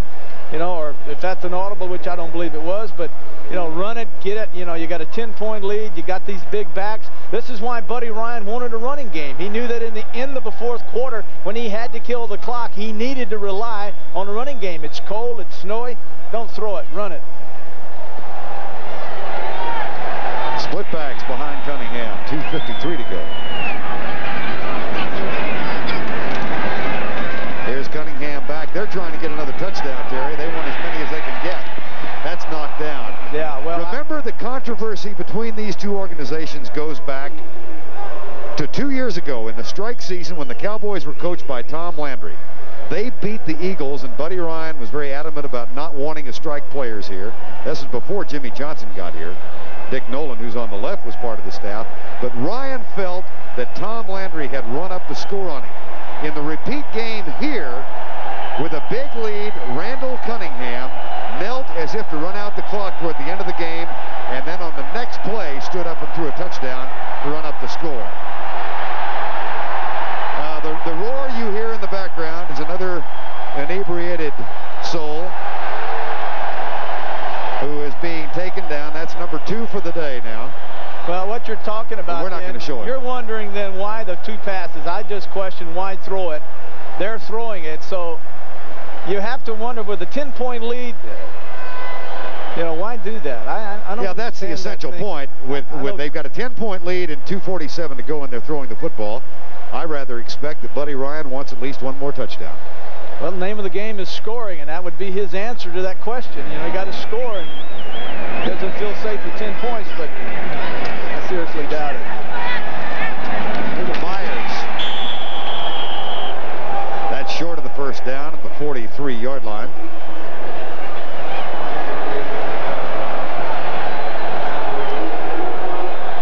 It'll be 4th and 3, and Max Runniger comes on. Here's the Central Division standings now that Minnesota has won and Green Bay has lost. The Vikings 9-5. Of course, they've got a big season closer against Cincinnati at home on Monday night. Green Bay winds up the season in Dallas in 2 weeks. And Chicago is now out of it. Runniger sends it high. Fair catch called by Burbage. It'll bounce and go out of bounds. 2:32 remaining in the game. Does it seem to you like this game has lasted forever? Well, it does. We've had so many interruptions with the snowballs and the fights, penalties. I mean, 100-something yards penalties by the Cowboys. Plus, you've got a game in which the Cowboy offense has virtually had no drives. Aikman has been forced to throw one deep pass. He got that in, a 19-yarder in the very first series, and since then it's been mostly short passes and him running for his life. And we've seen a very emotional defensive effort by the Eagles and a very kind of nonchalant effort by the Eagles offense. I think the Dallas Cowboy defense has played well, but it's just kind of been just a game, you know what I mean? Yep. I think boring is really what I was trying to say. Aikman back. Sacked. Clyde Simmons. That's the 5th sack of Aikman today. And the 10th time he's been sacked by Philadelphia in the last 2 ball games. And Aikman not up yet. That's David I'm sorry. Wydell. I saw the 8. We've already seen, we've already seen one tackle for the Cowboys. Gogan go out, and we've seen Waddell come in, and he's been playing the last 2 quarters. Here comes Kevin Gogan back on the field, and while we tend to the injury, let's go back to New York. Here's Brent once again. Well, Vern, let's take a look at what has happened now in the New Orleans-Buffalo game. An upset up there. The Bills could be in trouble, Vern. Interception, and this killed their last opportunity. The Saints ran the clock out. Now a final 22-19. Bills play San Francisco next Sunday. Back to Vern. Oh, Brent, I couldn't agree with you more. They lose on Monday night in Seattle. Now they lose at home to a New Orleans team that is all but eliminated from the playoffs, and they've got to go on the road. That's really going to complicate that AFC Eastern Division. Yeah, and when you look at a team like New Orleans, who have played well, then played poorly, up and down, then you just can't figure it. Then just crossing, kind of say, what the heck's happened? What kind of season has this been? Waddell hurries off. Snowballs continue to pelt down from out of the stands.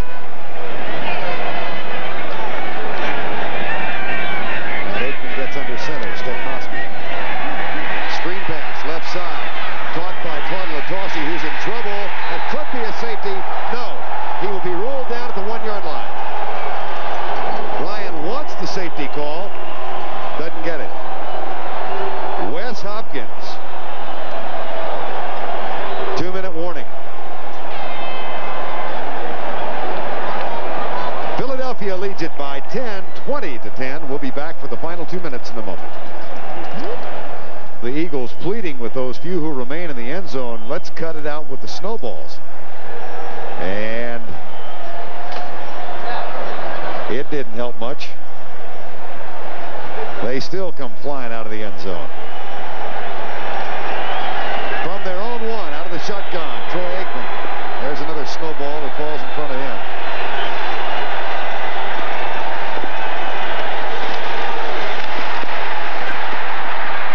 With a ton of room to run.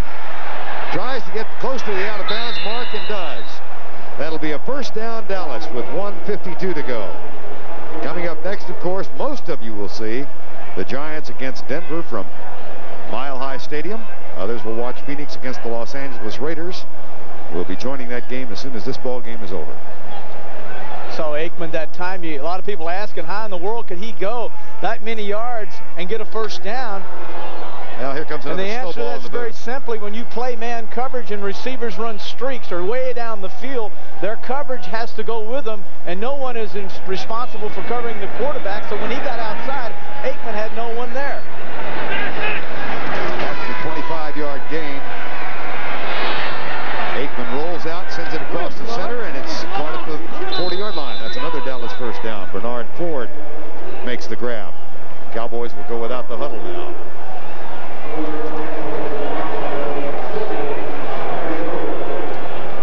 Troy Aikman with the hand signals, 15 of 28 for 118 yards. Nice pass to the 40. James Dixon, another Dallas first down. And they go with 1:16 remaining. Ask yourself the question, how in the world does this happen at the end of the game? But all the Eagles are doing is let him have it, let him get it, let him move it, keep the clock going. Right. Fumble. There's the first turnover of the game for Dallas, and the streak continues for the Philadelphia Eagles. That is the 52nd takeaway of the season and the 25th fumble recovery. So Philadelphia will get it back. Now it'll be interesting to see if they throw the ball again. Stepnoski, a rookie center, started his first game last week, and one of the things that you just don't allow, you never have, quarterbacks and centers should never have a problem with quarterback exchange. And that time, I can't see what happened, but I would only think that either the snap was a little bit late and Aikman pulled out, or it was just a bad exchange for just no apparent reason. 1:01 to go. And Cunningham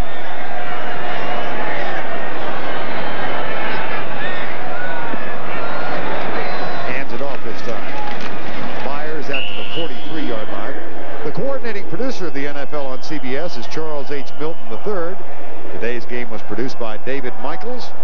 The game directed by Andy Kindle, and the executive producer of CBS Sports is Ted Shaker. Coming up next, most of you will watch the Giants against Denver, and others will see Phoenix and the Los Angeles Raiders. 54 seconds remaining, and timeout has been called by the Cowboys. They've got one left. Buddy Ryan's team about to win their 10th of the season and go 10-4. Again, they go to New York next Saturday. Other finals: Minnesota over Atlanta, Kansas City beat Green Bay, Detroit beat Chicago, Houston over Tampa Bay, Seattle leading Cincinnati by 7, and Pittsburgh blanks the Jets in New York 13-0. New Orleans edges Buffalo, as Brent showed you a while ago. Washington over San Diego by 5. Giants and Denver still scoreless in the first quarter, so are Phoenix and the Raiders. 2nd down and 7.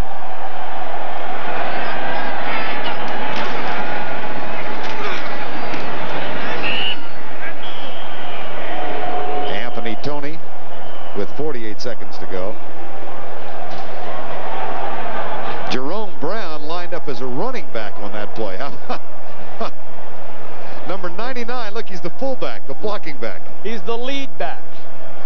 And does a good job, gets through the hole. They should have given him the ball as he comes through the hole and doesn't really block anybody. That's got to be different. Being a tackle and all of a sudden being a blocking back.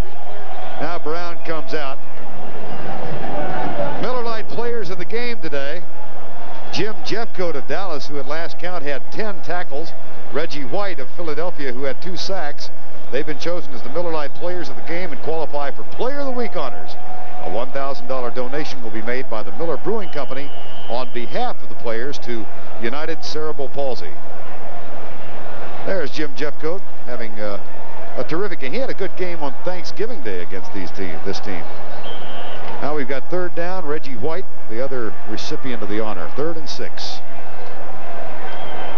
And Jerome Brown's one shot at running the football, a la the fridge, is apparently gone by the wayside. Myers.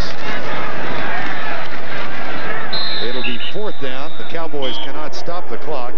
I got to tell you what a joy it is to come to Philadelphia and stand here and dodge ice balls, not snowballs, but ice balls, about 25 of which have been thrown into the booth in the last 3 minutes. This is really fun.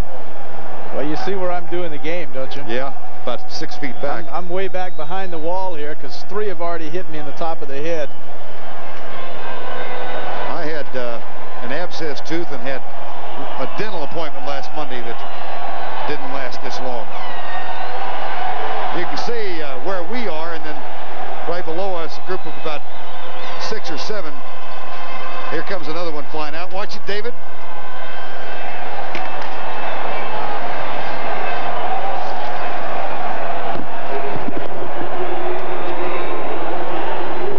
Cowboys lose it. Philadelphia wins 20-10. Next Sunday on CBS, NFL action. CBS Sports coverage will continue after this.